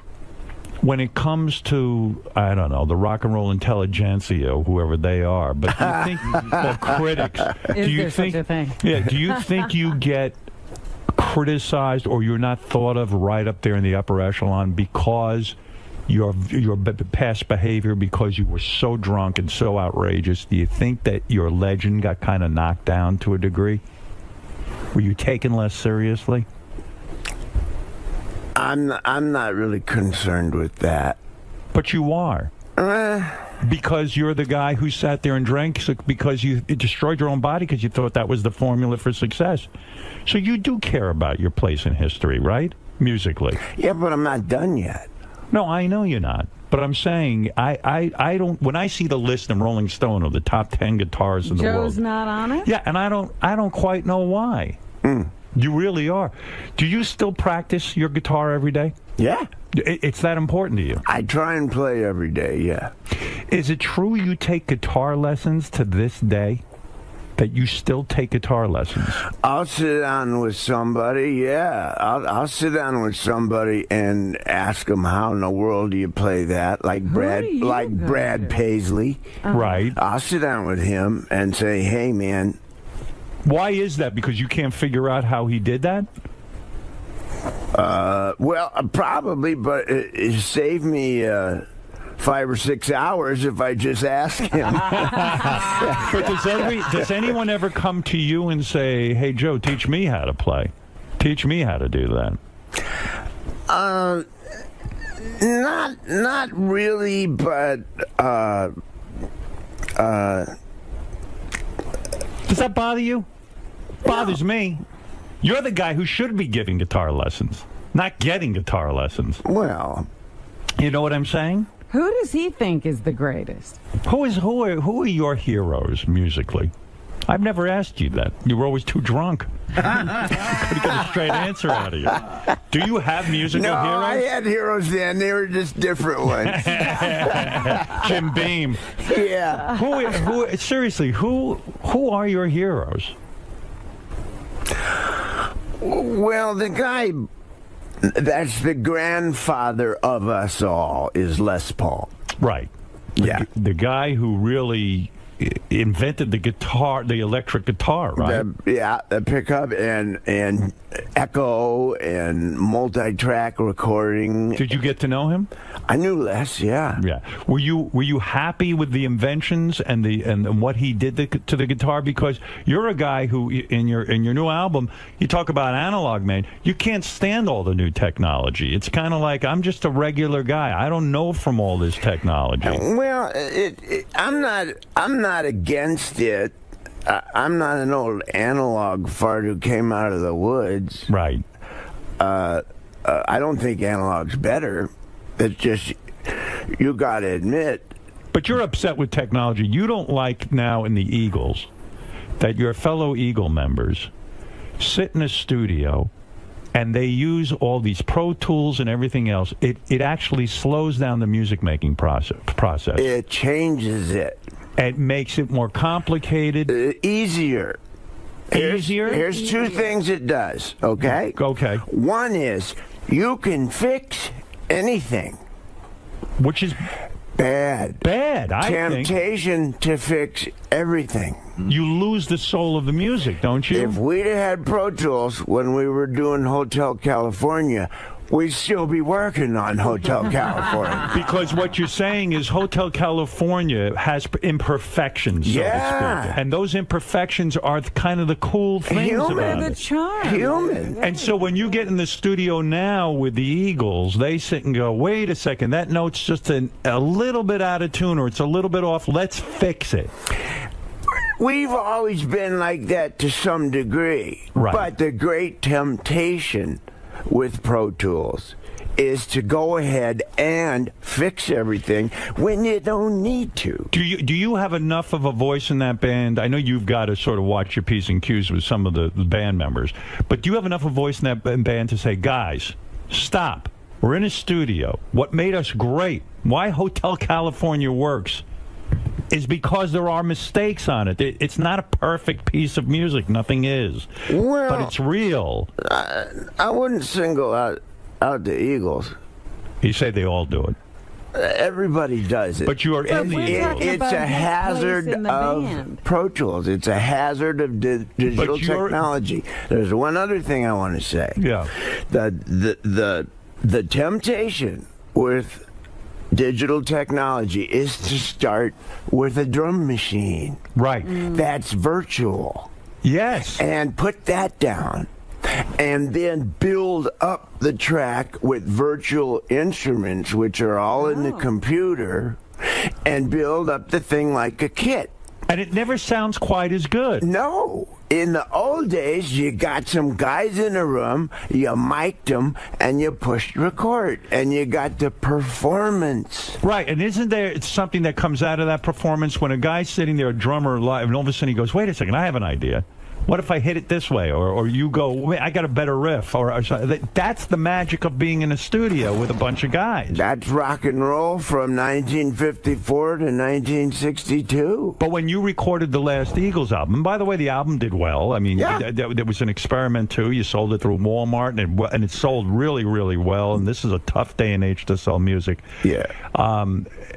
So the experience for you was not the same. Were you all in the studio at the same time, or was it all done with building it up one at a time. There's a temptation. Right. To do it that way. Do you put up a protest in the band, or you just go along with the flow? I go along with the flow. We do it various ways depending on what we're trying to accomplish. Is it liberating now that you have a solo record out because you don't have to deal with the, I'm not going to call it nonsense, but the politics of the Eagles? Is it a liberating experience for you to go in and do it your way? It's what do I say? Yeah, but I mean, for all of us, I mean, Don's down in Nashville, doing his own thing, recording. Glenn made an album, but for you get to do it your way now. I get to do it my way. Yeah. Is there a part of you that goes, "I'll show these fucking guys how an album should be made"? Nah, never. Nah. There's no anger there, no bitterness. Nah. Have you given up all your friends from the old days? In other words, you used to come in with a boatload of characters that were hanging around. I'm talking about the days when you got my entourage. You had an entourage of guys who could drink you under the table. You know, there was the bass player, Rick the bass player. Are you done with those guys? Are they bad influences, so to speak, on you, or triggers for you? Well, Rick's exempt. Right. He plays with Neil Young now. Yes. He's cleaned up. He's doing great. That's good. For him. Yeah. Yeah. You have to change all your friends. I know. You have to. Yeah, or else you get sucked into the vortex. Yeah. Yeah. Well, you were another one. We felt like we were the friends that got, and we never did all that stuff with you. Yeah, but we were good for a while, you didn't come see us. Yeah, were we part of the problem? Someone stole my identity, Robin. Yeah. You know, when I was thinking about you, there was a great... I know you're happily married now. You've been married, what, 3 years? 3 years. Oddly enough, to Ringo Starr's sister-in-law? No. Wait, your wife, your wife is... Are you sure? Do you know who you're married to? What is he, Ringo? Yes, I do. Yeah, who are you married to? My wife is the little sister of Ringo's wife. Barbara Bach? Right. Yes. And you are now happily married. It's the part of me that was missing. Because I remember you in the old days. You know, listen, you were high, and women were commodities. You used a lot of women, and they used you. I mean, it was a mutual use. They used you for your fame and your money and your power. Well, sometimes I think Joe forgot when he was on the road that he had another woman somewhere. Right. But did you have a whole epiphany about women? Like, that changed your attitude toward women, too? Well, the first thing that you can't do when you try to get sober is have a relationship. Right. They say that's the worst thing. Yeah. So I did that for a while. You did? You did all the wrong stuff. You sabotaged your recovery by being in a relationship with a woman during it. Yeah. Yeah. Yeah. And that didn't work good. So they're right about that. Yeah. These people know what they're talking about. Yeah. It didn't work good because she becomes your drug, right? Or a reason to drink. Ah. In other words, you'd start fighting with a woman, the relationship gets too heated up, you haven't worked on yourself enough, and then boom, everything goes kablooey and you need a drink. Her fault. Women are a great reason to drink. Wouldn't you agree? Yeah. Probably just any relationship with anybody is a reason to drink. Yeah. Like Joe's so charming, nothing could be a problem about Well, you know what? I think like Joe, I have problems with everybody, so I think anyone would make me drink. There you go. Man or woman. There you go. So, congratulations on your marriage, by the way. Oh, thanks. Yeah, I'm glad we're both happy. Yeah, no, very, very happy. Yeah. I really am. I mean, I understand what you say. To get a real partner. Yes. You know? And to feel good about that situation is remarkable. And it's the part of me that was missing. But don't you think it's the change in you that allows you to have that with a woman? Yeah. That's what it is. Yeah. You had to grow up. I couldn't have had any relationship like I was. Did you go back and say to any of the women you were with, and I'm sure you hurt some women and some women hurt you, but did you go back? Even remember, you used to have the great joke, my ex-wife plaintiff. Yeah, did you call plaintiff? Did you ever call plaintiff and say, which one? Any of them. I made amends to a lot of people. You did? Yeah. Was that hard? No. Once you do it, does it unlock something in you? Like, does it open up your heart? Yeah. It does? Yeah. And so you would call, did you call your ex-wives? Mm-hmm. And you said to them, look, I'm sorry I put you through hell. I'm sorry I did I put you through hell. Were they all receptive to that, or did some of them say, you know what, Joe, fuck yourself? There was both. Both of those. Some people say, I understand. I'm glad you're sober. Some people say, up yours. And some people say, I don't believe you. In other words, the important thing is me. You said it. I'm better for it. Right. And what is it? If it's a phone call or a meeting, and you go there and you confess to them that you were shit or whatever, you were confused. Yeah, you look them in the eye and you tell them, hey, I was really a bad person to you, and I regret it, and I'm sorry. Wow. Boy, that's heavy. That's hard. It's heavy, but, I mean, that's part of recovery. Because you live in all that garbage. You constantly, even now, everybody, goes into the past and digs around in a pile of stuff. Right. And you look for something to be mad about. Right. You look for something to get in a bad mood about. And you attach an emotion to it. And then you're in a bad mood. And none of that exists. All that anger is in you. Yeah. If you clear that out by making amends, you stand a chance. Right. Well, it's a tough... I tell you what, that is not an easy assignment. Has he decided to have more children? No, you're not having more kids, are you? No, I have lots. Yeah. How many kids? I saw one of your daughters on a TV show. Lucy. She's a very talented girl. Yeah. Yeah. She wants to make it in the music business.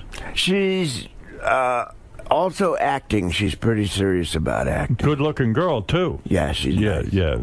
And then I saw they got you on the show, too. They schlepped you out. I was thinking, oh, poor Joe. Well, I showed up for her. Yeah, right, I know.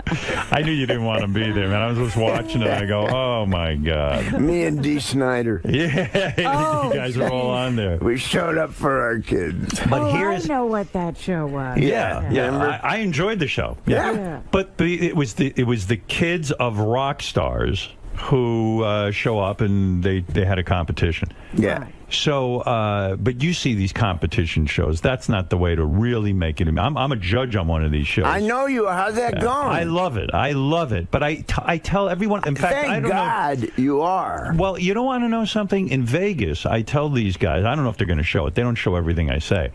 But I said to them, you got to remember, a lot of hard work goes into it. When I saw them fucking off or doing something weird, I'd say, I know musicians. And these guys work their ass off. They might look happy-go-lucky, but how many hours did you spend in your life not only sitting alone in a room with the guitar, but also going out on the road and playing in front of people and learning that, even if you're playing in front of two people, life can really suck and it's not that easy. I mean, there's a lot of hard years. There's no quick fix, right? It's your 10,000 hours. Your 10,000 hours. And you put them in. Yeah. Yeah. And you have, too. Yeah, I mean, we all do. You used to sell mattresses. I did. I still do. I was shocked to learn, though, in your life, one of the great romances was Stevie Nicks of Fleetwood Mac. And this was kept on the down low, even during your whacked out years. Yeah. How'd you do that? But she says you were the love of her life and probably still are. What, is she one of those people you had to call and make amends to? Mm-hmm. Wow. She's special. She was in love. One of the greatest songwriters ever, right? Stevie Nicks. Yeah. No? Well, am I wrong? I mean, songwriters, in the big picture, all of us from the 70s are memorable and notable, but I mean, the greatest songwriters are like guys from the 30s and 40s. And do you really believe that? You don't believe Jimi Hendrix was a great songwriter? Paul Simon? Yeah. Okay. You don't consider yourself a great songwriter? Well, I don't think it's fair to say one of the best ever to anybody. But what a powerful couple. But Stevie Nicks and Joe Walsh. Stevie's very high on the list. Were you in love with her? Did they write together? I don't know. Did you guys ever write together? She helped me do the Confessor album. No kidding. She rode shotgun with me on that one and gave me some direction, and she's really good at the craft of songwriting. Which means what? Sitting down and really putting a pen to paper and actually trying to figure out the lick and all that? Left to my own devices, I will have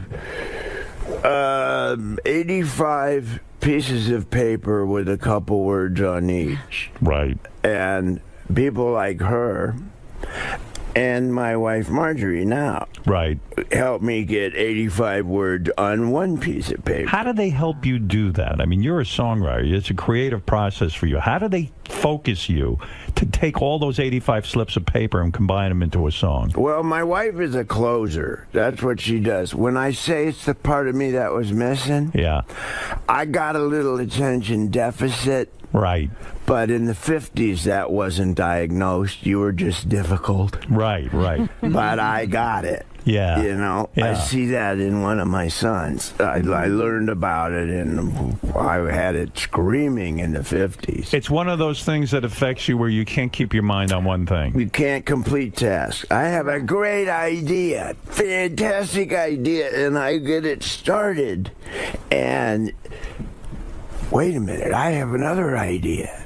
So there it sits. You know, I'm reading a book about this. It's called Get Things Done. Yeah. Do you ever read this book?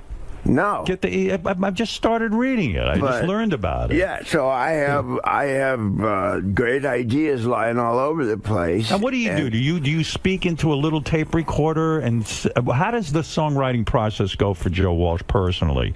Would you be fucking around with your guitar? You start to, pick at a few notes and go, that's cool? Or do you hear the song in your head first? You once told me years ago, you always have a song in your head. Yeah. Yeah. But how do you get it out physically? Because don't you go, oh, my God, this is good. I don't want to lose this. What do you do? What's the first thing you do? So you don't forget it. Well, you can carry around a little recorder. Do you do that? And put ideas down. When I remember to, yeah. Because you need a giant inbox, so to speak. But by that I mean you need a place that whenever you get an idea, you just put it in there so you don't have to sit and worry. Didn't that worry you when you had a great hook or something and you'd say, oh, shit, I can't forget it, I can't, or you didn't care? It depends. When I was wasted, I would write it down, except in the morning, it didn't make any sense. Okay, a song like Life's Been Good So Far. Life's Been Good So Far. You're standing around one day. Do you hear the words first or the music? Usually the music. The music? Yeah. You heard... It's real abstract, and I think it's the same for all of us. You hear an idea, and it's kind of a symmetry. So did you hear? So when you say you heard an idea, symmetry, was it like? Yeah. As a matter of fact, yeah. That's what you heard. Yeah. And then you go, I don't know what the fuck to do with that. Well, you go, okay, there's something. Right. Now, what do you do with that? You go over to a tape recorder and you go... I kind of have a place in my head That it goes. With different drawers. Really? And you retain this? Yeah. I wonder I'm wondering, why don't you think this is something you've heard before? You know, like you're humming somebody else's tune. I'm amazed that I would sit there and think how many songs he forgot that are in that drawer. Well, think of how many songs never got written that people had. Yeah. Robin, you're right. Whatever you just said, I forgot. Sometimes you think it's something you heard. Yeah, right. Well, that's where you go, aha. Right. You mess around with old blues licks, and you mess around, and you realize, boy, this is fantastic. Oops. Except it's a Hendrix lick. And you think, oh, well, start again. But once in a while, you get a nibble. Did you ever meet Hendrix? Yeah. Oh, you did? Yeah. Did you ever get to play with him? Not live. Not live. Backstage. You went backstage. Where was this? Youngstown, Ohio. Back in the early 70s? Yeah. Okay. And you're, what, doing a concert? Yeah. James Gang concert at that point? James Gang, Hendrix, and Sly and the Family Stone. All on the same bill. Wow. Well, remember in those days? Wow, yeah. You had 3 headliners on a show. And who opened that show?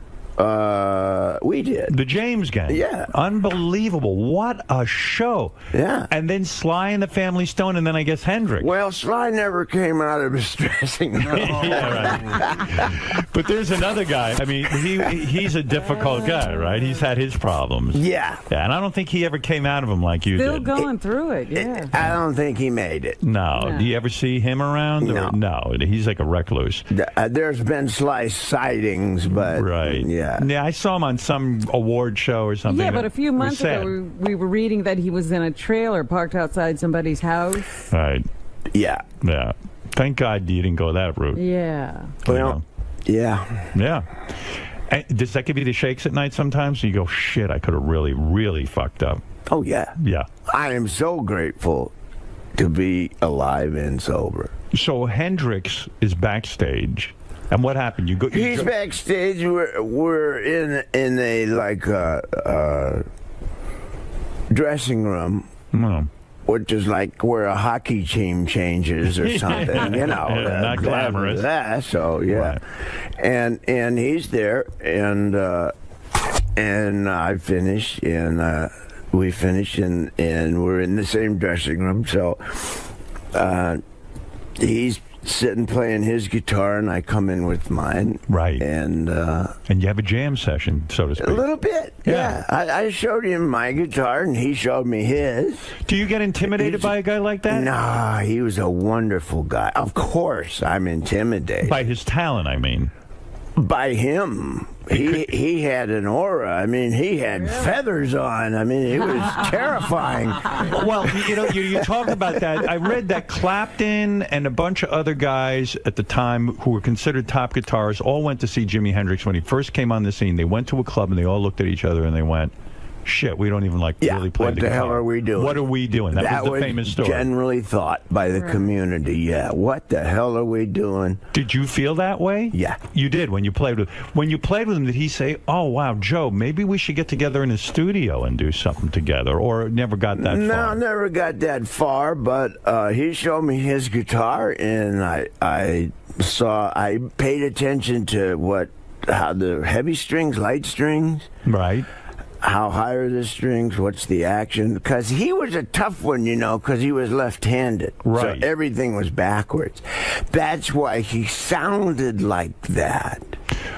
None of us right-handed guitar players could do what he was doing. Was he playing a lefty guitar? No. He was playing a right-handed guitar upside with his down. Upside down. Oh, wow. That's why he sounded like that.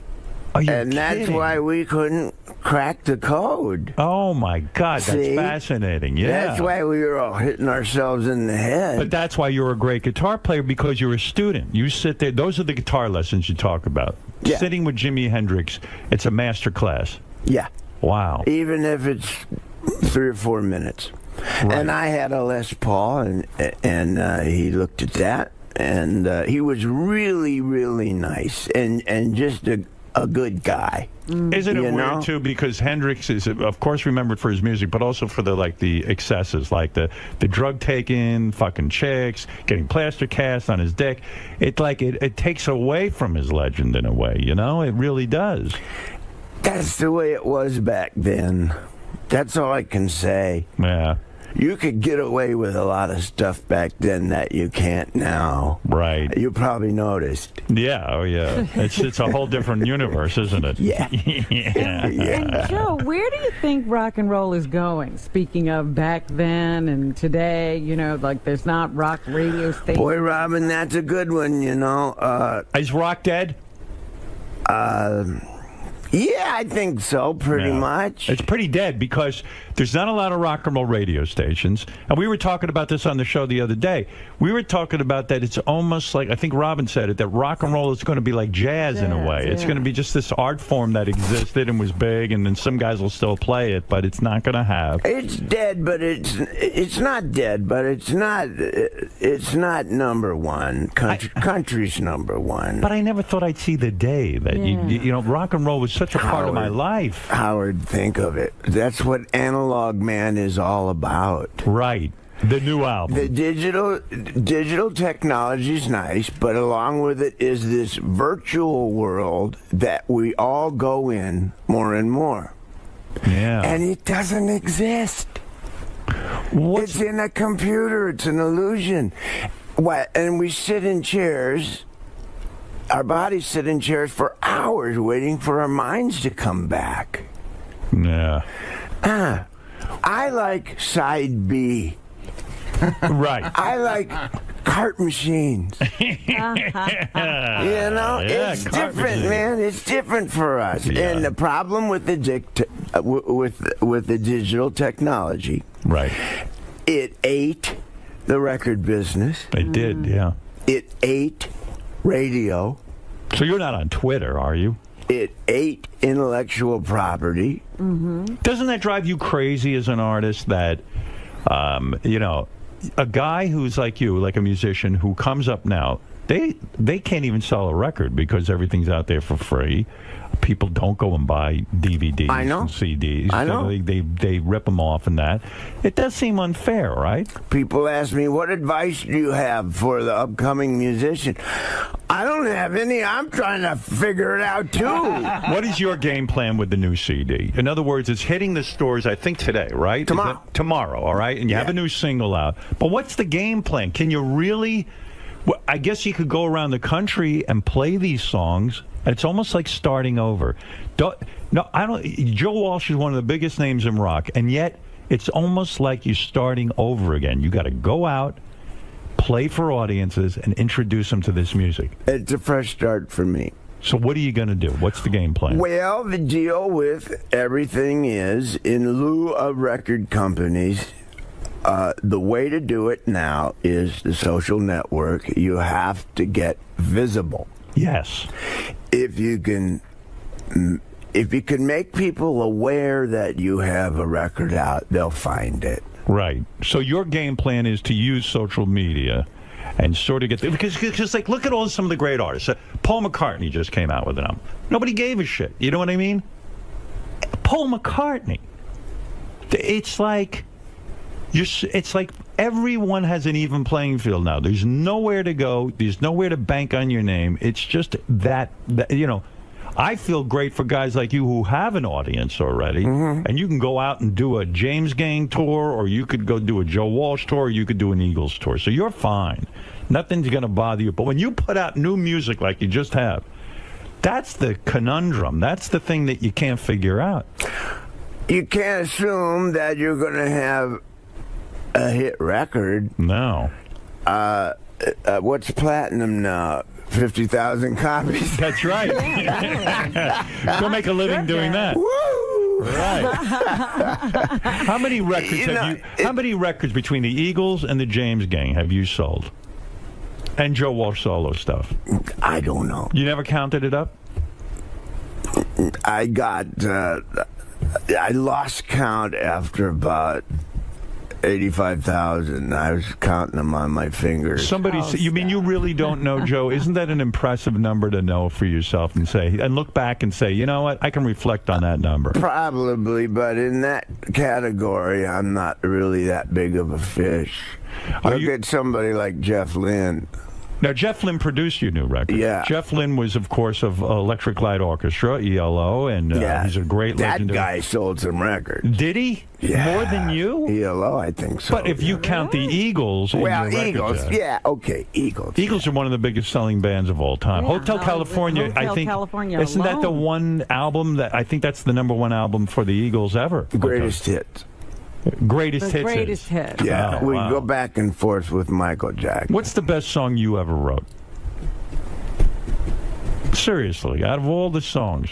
I have, I don't know if it was Funk 49, Walk Away, I don't know. I could name Rosemary... Rosewood Bitters? Rosewood Bitters. Is more, I think, all these great songs. What is the greatest song you ever wrote that you're most proud of? The one you love the most. Yeah. Eagles-wise, I co-wrote Life in the Fast Lane with Don and Glenn. Great. Yeah. Solo-wise, probably Rocky Mountain Way. Yeah, what a song. Do you still stop and listen to that on the radio? I mean, it's on the radio all the time on classic rock stations. If you hear it, will you stop and listen to it and go, man, that's a good fucking record? Or will Who you wrote just... that? Yeah, will you just tune by and say, I don't want to hear it again? One of the things that makes it magic is it's a bunch of guys playing in a room. Right. Rocky Mountain Way. Yeah. You're listening to how it was made. That groove you can't do with Pro Tools. No. And you remember when you came up with that, or were you so drunk? Like, was that part of your drunken formula where, like, hey, I get really high and I write? Do you remember any of that process of writing that great song? Yeah. Oh, you do? Yeah. What was the process on that one? I was in Colorado. Right. I had left the James Gang. I was worried that I might have made a mistake. It's scary. Yeah. Yeah. Yeah. Because that was a successful entity. Yeah. Right. Yeah, we were doing fine. Why did you leave?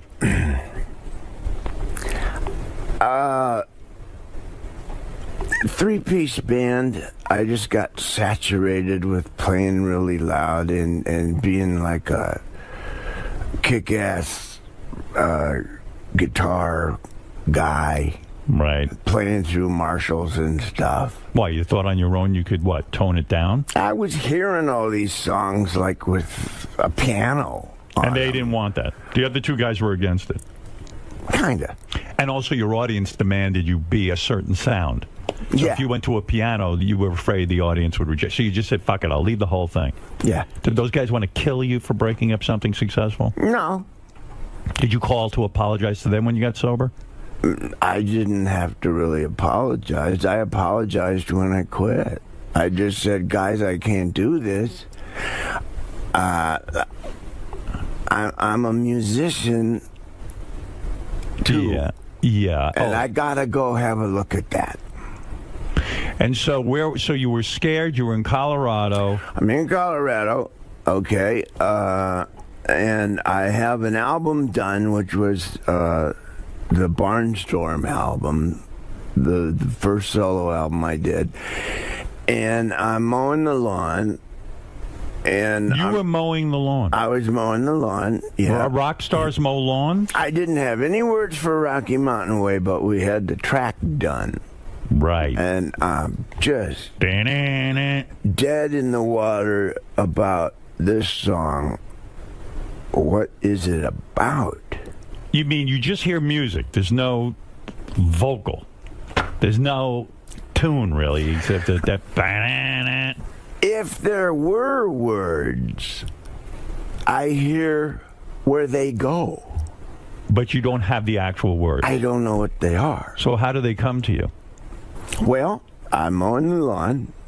I look up, and there's the Front Range of the Rocky Mountains with snow on them in the summer. Right. And it knocked me back because it was just beautiful. And I thought, well, I have committed. I'm in Colorado. It's too late to regret. The James Gang, the Rocky Mountain way is better than the way I had because the music was better. And I got the word bam. And he's telling us this, tells us that, changes it every day. That's about the James Gang's manager. Right.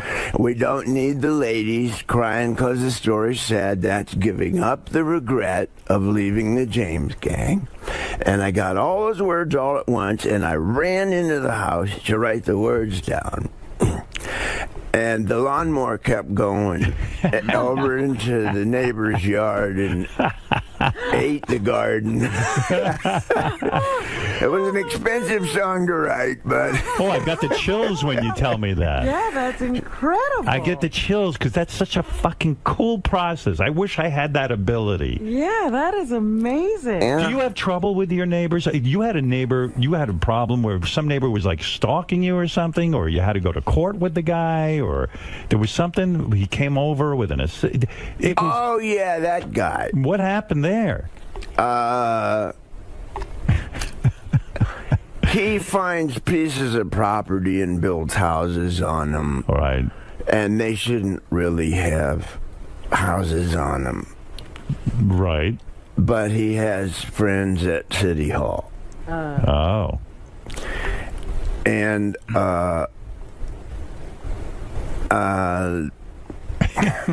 it's a complicated life. I was wishing he wasn't doing that.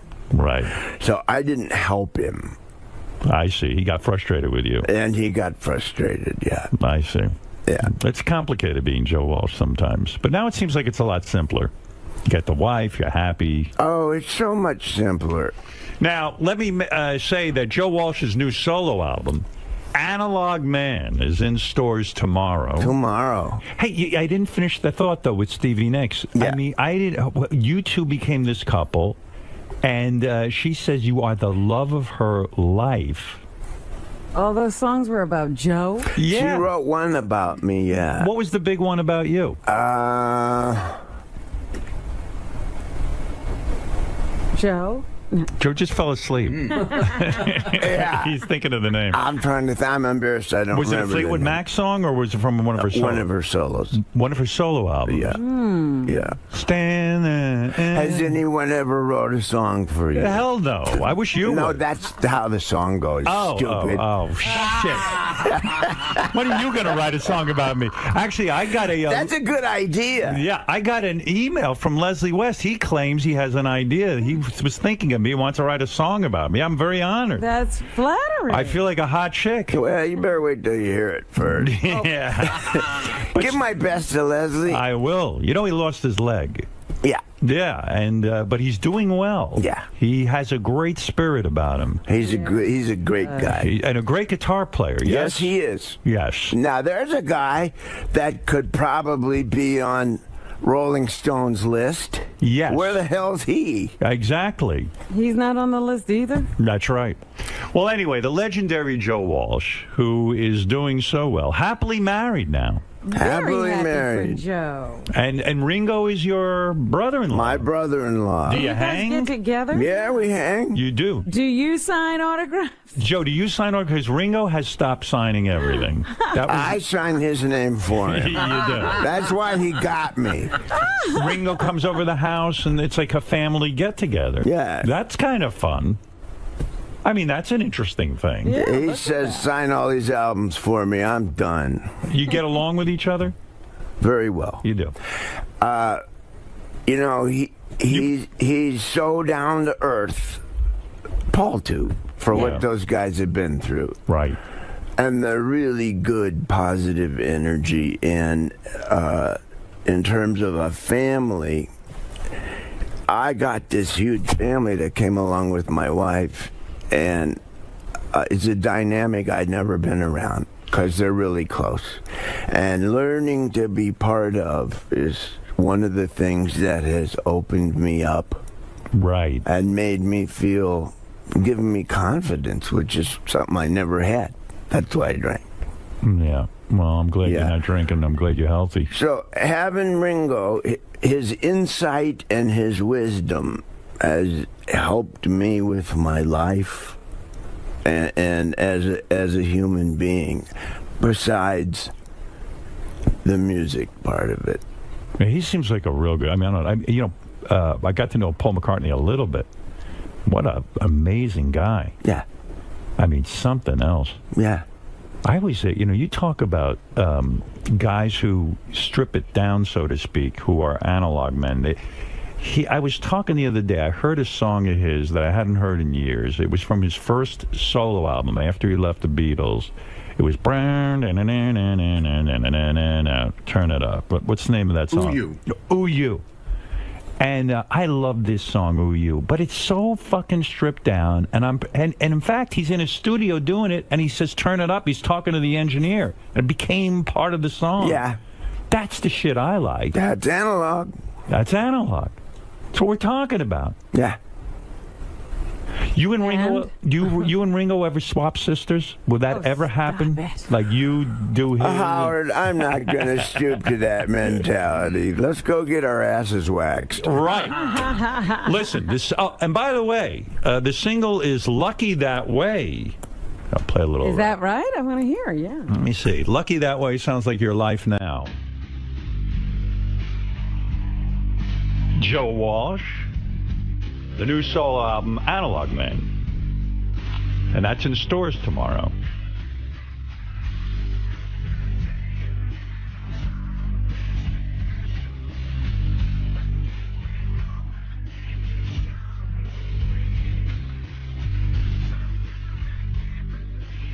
Why do you always do that? In a lot of your songs, when you're singing about yourself, you say, "I'm not that special." I'm like, but you may know me. Even like in Life's Been Good, you're like, "Yeah, my fans love me, but I'm not that great an artist." Why do you put yourself down in your own songs? Well, I could either explain it or you could listen to the song.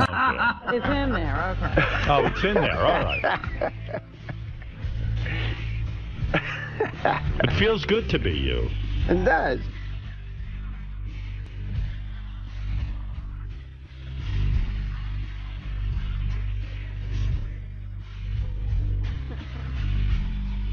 Listen to the chorus. I am. Oh, yeah. But here comes the chorus. When you wrote you had a Maserati, did you really have the Maserati? It would be logical. But do you really have the palm trees in the swimming pool now? Yeah. You do? Yeah. Here we go.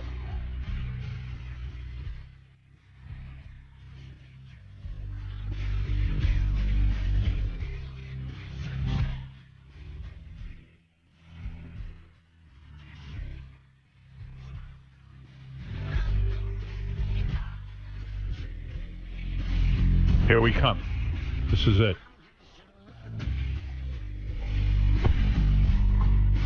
There you go. I'm just lucky that way. Yeah. What is it, Gary? How dare you interrupt my... He's handing me a piece of paper. I'll tell you what it is.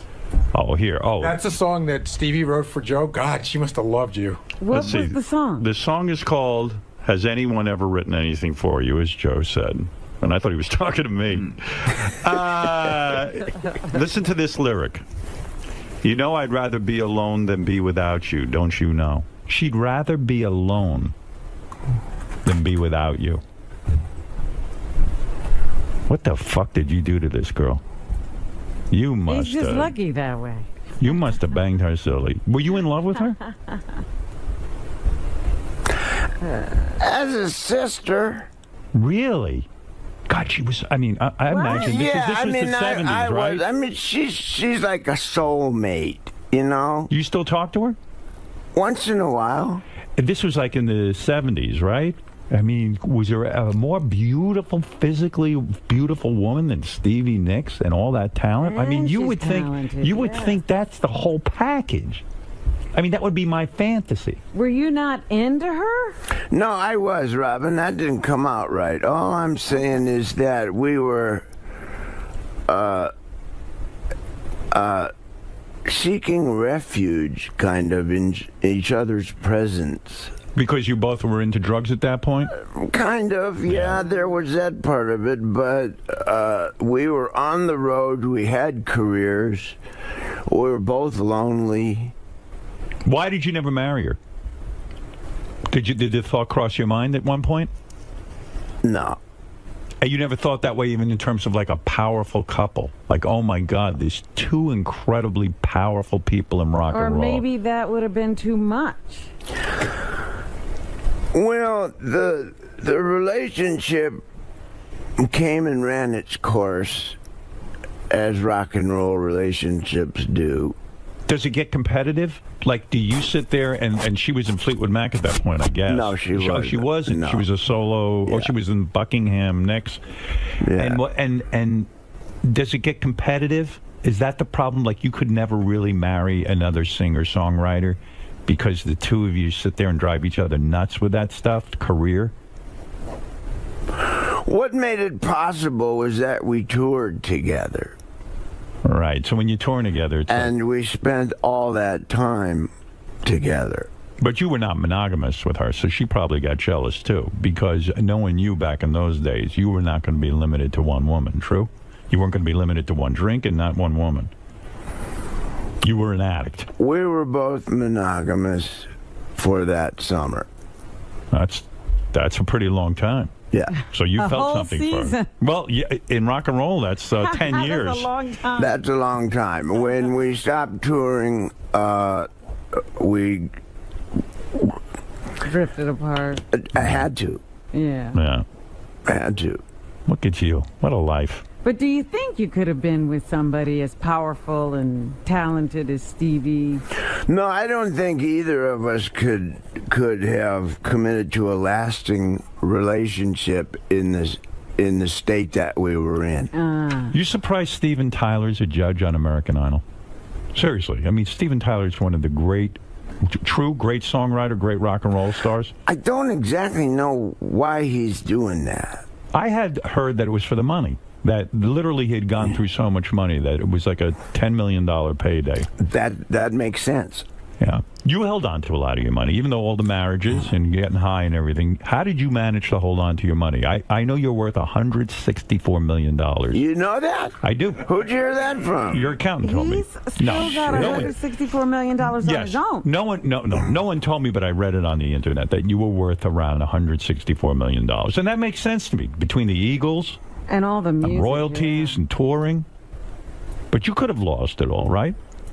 I did. You lost every dime you had? Pretty much. When was that? When I went into recovery. No kidding. And then, in 1994, the Eagles decided to go back to work. Mm-hmm. And so I had a clean start. And they came to you and said, Joe, we're putting you in the band, but you got to get clean, right? We can't do it without you. And we can't do it unless you're sober. Don and Glenn said that to me. They saved your life. It was an intervention. And they were real brothers when they did that. That's right. Because that's what I needed. It motivated you. You were broke? So you are not worth $164 million. No, I'm not. Right. Because you got to get back. You know, that's a lot of money. Does that bother you? Does that bother you at all that you pissed away a lot of money? Not the money, the time. You lost a lot of time in your life. Yeah. There's like 12 years in there. I wish I had back. Right. Right. You know? Yeah. But, I'm alive. I'm here. It's true, because when you go through life that way, that high, it's like, wow, I don't even know what the fuck I did. There's so many things I could have learned. Based on all accounts, I had a great time. You don't remember. I probably remember more. Yeah, you know more than I do. I remember doing a TV show, and I wanted you to be a guest, Howard, and you slept through it. What are you asking when I'm me all these questions? You know more than me. I know, it's so true. All right, listen, Joe Walsh, it's exciting. New music from Joe. Analog Man is in stores tomorrow. Hi, Marjorie, I love you. Marjorie, I love you too, baby. And Robin, I love you too. I love you, Joe. Hope you're feeling better. JoeWalsh.com is where you can go to get all your Joe information. And Joe, anytime you come and see us, you know I like it. Next time, come back with a full album only about me. America's Sweetheart. I'm going to call Leslie. Call Leslie. I think we could write a good song about you. I think it's time you two teamed up and wrote a song about That would be good. I don't need you to make amends or anything like that with me. I'm fine with you. Well, after we write the song, we may need to. Yeah. The great and legendary Joe Walsh. Thanks, Joe. Joe. That was so cool. Yeah. What elements would a song about Howard Stern have to contain? If you were gonna get together with Leslie and write a song, what does a Howard Stern themed song sound like? Funky. Yeah. Kind of funky, kind of Ramones. Little funk, a little punk. Yeah, yeah, funky punk or punky funk. Something like that. Words.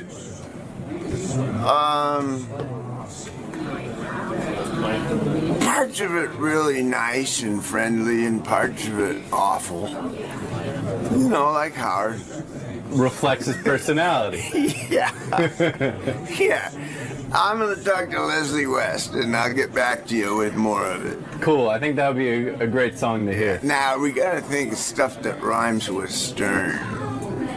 That's your homework assignment. Burn is my first word there. Yeah. He's got a fire inside him. Yeah. What rhymes with Stern? Well, no, I'm not going to go there. Great to be back. Joe, it's great seeing you. One quick thing I was going to ask you. You guys seem very like-minded when you talk about, digital technology and the virtual world and its influence on music. Do you think Howard's an analog man in spirit? The way he approaches his show and the love of the performance and some of the errors that come along with it? Howard wouldn't be Howard without all those analog years of being on the radio and, like I say, cart machines and stuff. Howard's very good and belongs in the digital age. I know about it too, but Howard wouldn't be Howard without all those years of knowledge and insight of the analog days. That's all I'll say. All right, Joe. Best of luck with the new album. Yeah. See you soon.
Friend and show is Old Friends Week at the Stern Show.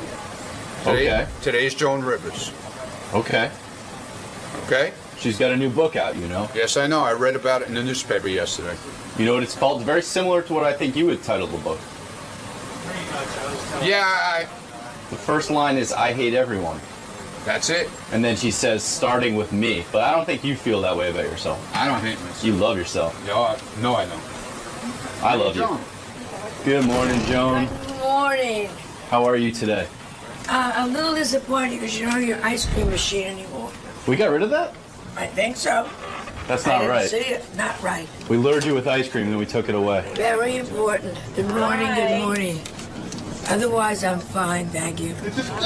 And you have a new book out, so... I have a new book called Joan Rivers, I Hate Everybody, and it's the first book of comedy that was ever banned. Very excited. It's already been banned? It's been banned by, I'm not allowed to say the name, Costco. That's kind of cool, though. Beyond cool. I mean... Beyond cool, that means the nice thing is no very fat people will be able to buy it and hide it in their folds. But everywhere else you can pick it up. Everywhere else you can pick it up. Just not if you want to buy bulk No, you food can't items. buy it in bulk, can't buy a pallet. You can go to BJ's and buy it. Well, welcome. So that's what's going on. I'm thrilled to be here. Good to see you again, Joan. It's good to be going on the air like a real big person. And how is Howard now that he's rich? I think he's doing well. I think he's enjoying this Who is run he on on with? AGT. He's on with It's Howie Mandel. And Sharon. Yes. Okay, good. I think he's enjoying this run, though. He should. He should have done this a long time ago. You've said it since the beginning. From the beginning. He's terrific. All right, I'll let you get to Howard. Thank you. Thank you. Thank you. Hey, there's one other interesting thing, Howard. You know, it's funny. Tim had dinner with David Brenner last night. Yeah. And, you know, David Brenner's like trying to figure out, you know, how to reinvent himself and everything. But the question is like, Joan has sort of managed to remain iconic. And I know it's because she's funny. But there's a lot. Maybe it's because Joan just never stops. Maybe that's why. But she's certainly put herself in a place. Well, she's also, like, she's willing to say shit that, like, David Brenner won't. I guess that's what it is. She's outrageous. I gotta tell you, I just filled her in on Robin in very broad strokes because she didn't know anything. And she's already got, she cracked like 3 jokes in there that made me laugh my ass off. Oh, no. No, they're not bad. They're just stupid. But they're nothing that will insult. Robin will laugh at them. And I would tell them to you, but I want you to laugh at them. Okay. Hey, Joan Rivers is here. Joan Rivers just came out with yet another new book, I Hate Everyone, Starting With Me. It's in stores today. A living legend. Now, is she calling herself a living legend now? I'm calling her a living legend. She's an icon, don't you think? I didn't know if that was in the copy or if you said that yourself. No, I'm calling her a living legend. I'm calling Joan a living legend. I certainly think so. What? Thank you. You refuse to do the show without Robin? I don't do the show unless Robin is sitting there. Robin's gotten so lazy with this show that she does it from home now. That bitch has lost so much weight. That's right. You can't find me. I love you on the thing with Howie Mandel and Sharon. America's Got Talent. Oh, well, you know the name. I don't have to learn it. Yeah, why did you need to learn that? And why do you need to be bothered? I enjoy doing it, I believe it or You not. look like you enjoy doing it. I'm having a lot of fun with it. Yeah, yeah. And I said, you know, what is left to do in my career except shock everyone with doing a family show? Yeah. You know, I mean, really, when you think about it, who would have expected that one? But you're so cute, and so I go back to NBC when they had you in that closet. Yeah. Remember that? Right. Yeah, So long way. You should have done this a long time ago. You know, it's funny. Gary was just in here. We were talking about you behind your back, and I said, you know, and he said, you know, we have had so many comics on our show over the years, and we were just naming all the people who kind of have disappeared in terms of their careers. And Gary goes, don't you think it's amazing that Joan Rivers, I mean, really think about it. Like, she's still relevant and funny and like really has a real career as opposed to like a Mercy booking somewhere. Yeah, thank God. Yeah, and it is amazing. So he said, what do you think the secret is? And I said, I think the secret is she's funny. You know, she's like... She's actually talented. I keep looking over. Yeah, I know, but I can't imagine... Oh, you keep looking over for Robin. For Robin, I hear his stupid voice. Well, I keep looking for her, and I want them to tape a picture of her over there. What are you people talking about? What are you talking about? But no, it's hard work. No, yes, because funny. aren't there days where you go, I don't want to keep up with pop culture? No. Honestly. I don't want to keep up. I don't want... If one more person says, I love John Carson, who gives a shit? Nobody remembers John. The man is disintegrated even in his coffin. Right. There's nothing left there except 3 bones. Although I did watch a special on Johnny Carson, and you were a part of it. And you were very complimentary to him. And they cut out the one part, the truth. It's where I called him And he hung up on me. And I have all these people saying, look who's saying it. The producer who hates me, who I hate. They cut that out. And they have the people saying she never called him. Oh. And I called the producer. Then they wanted me to do PR for it. And I called them up. I said, you have just perpetrated a lie. Right. Well, Johnny's wife, I said, oh, the third wife with the implants. Right. Yeah, she was walking the beach looking for him in Malibu. I know how she met him. Johnny's wife has a say on this special? Yes, she decided. Alex decided. Is it true that... Number 22. Is it true that your birthday is coming up? Yeah. Can I say... 79. How about that I didn't know if you gave that out, but... That's amazing. Can you believe you're 79? No. I'm in perfect health. That's the joke. And everyone around me is dropping dead. Because I can't even believe it's 79. Like, when you wake up in the morning that you even care I don't even think about your career. I really can't believe it. But I love what I do. Yeah, I know, but like... Howard, they just banned my book. How fabulous is that? Yeah, that was weird. Fabulous. It's some asshole. Who is banning But your where book? was it banned, by the way? I'm not Walmart? allowed to say the name, so you have to give me a hint. Okay, Walmart? No. No? Costco? Okay. They banned your book because, well, the People back... that sell pink meat. It's funny. It says here, on the back of your book, there are quotes.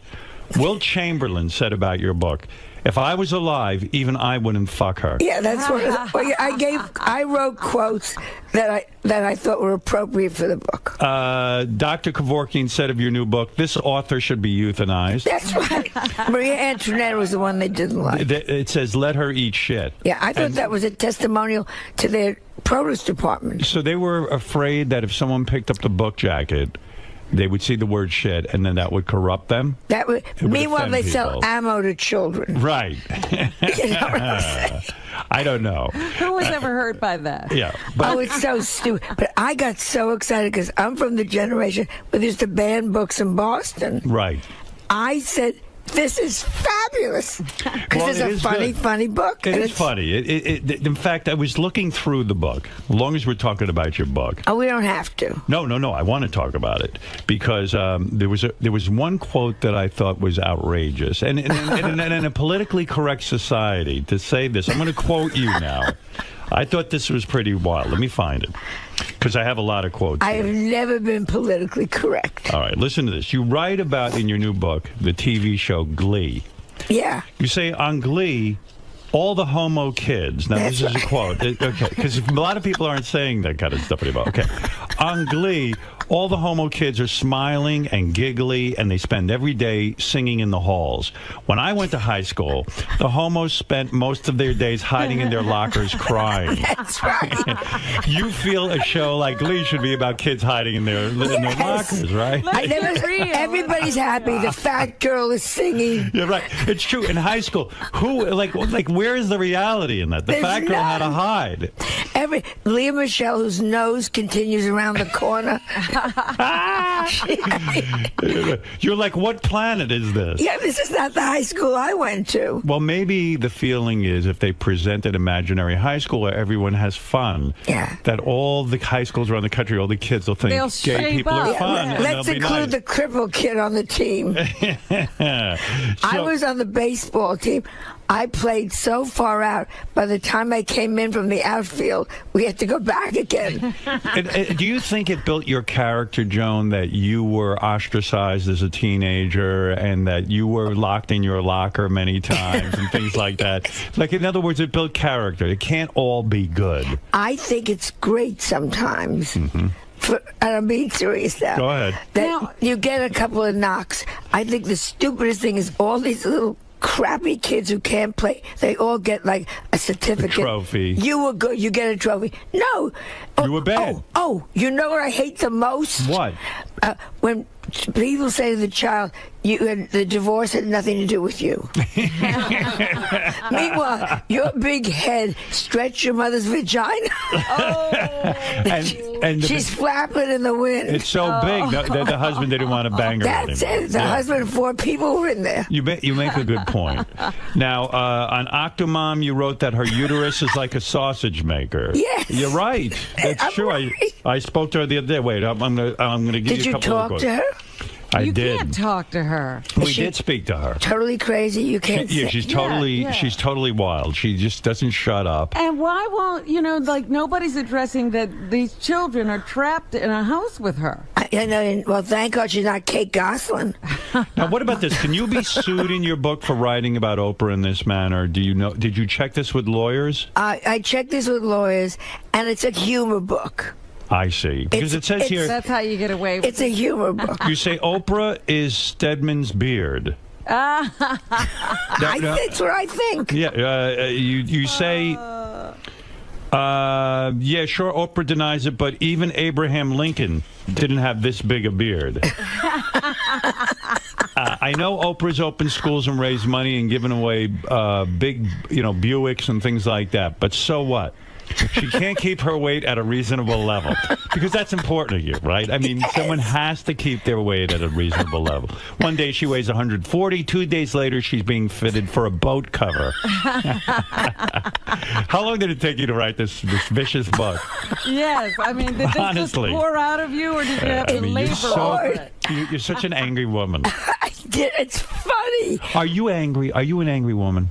Oh, I think I'm furious. Yeah, you are. What do you think you're furious about, honestly? About the stupidity of everything. Do you think that's sort of Seriously, Does it go back to your mother and father? No, I'm being serious for a second. Yeah. Do you think Like your personal anger. Do you think you're so angry that it goes back to like your mom and dad not treating you properly? They were very good parents. Were they? Yeah, and I had what they call a very good childhood. They understood you? To a Then point. what happened? I get a feeling they didn't.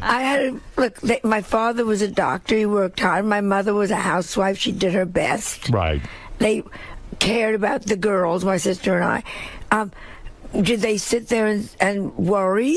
Like I worried everything that Melissa did. Right. I doubt it. Is your sister still alive? My sister's still alive. Is she totally jealous of you and your career? Probably. But she a married woman? She married, 2 children, both did well. She's a lawyer. Are you angry that she had the marriage that lasted and that she's happier than you? She's not happy at all. She isn't? Oh, she's miserable? I'm very happy. Is she happy in her marriage? She's happy. Well, he died. Oh, he died. So she is happy. Well, look at the age. Yeah, right. How many guys last that long? These men are dropping like flies. You're not kidding. So when you write a book like this, you sit down, and how long does it take you to write a book? I wrote it it's a humor book. It's just what I think about everybody. Right. And what I think about everything. Children on planes. Right. Terrible, right? Well, what do you do? Where is Casey Anthony when you need her? Right. How are they supposed to get around you? I don't care. When I had Melissa, we went on a plane. I would bring wrapped gifts. Like, she had a Barbie doll, so I'd wrap up a pair of shoes.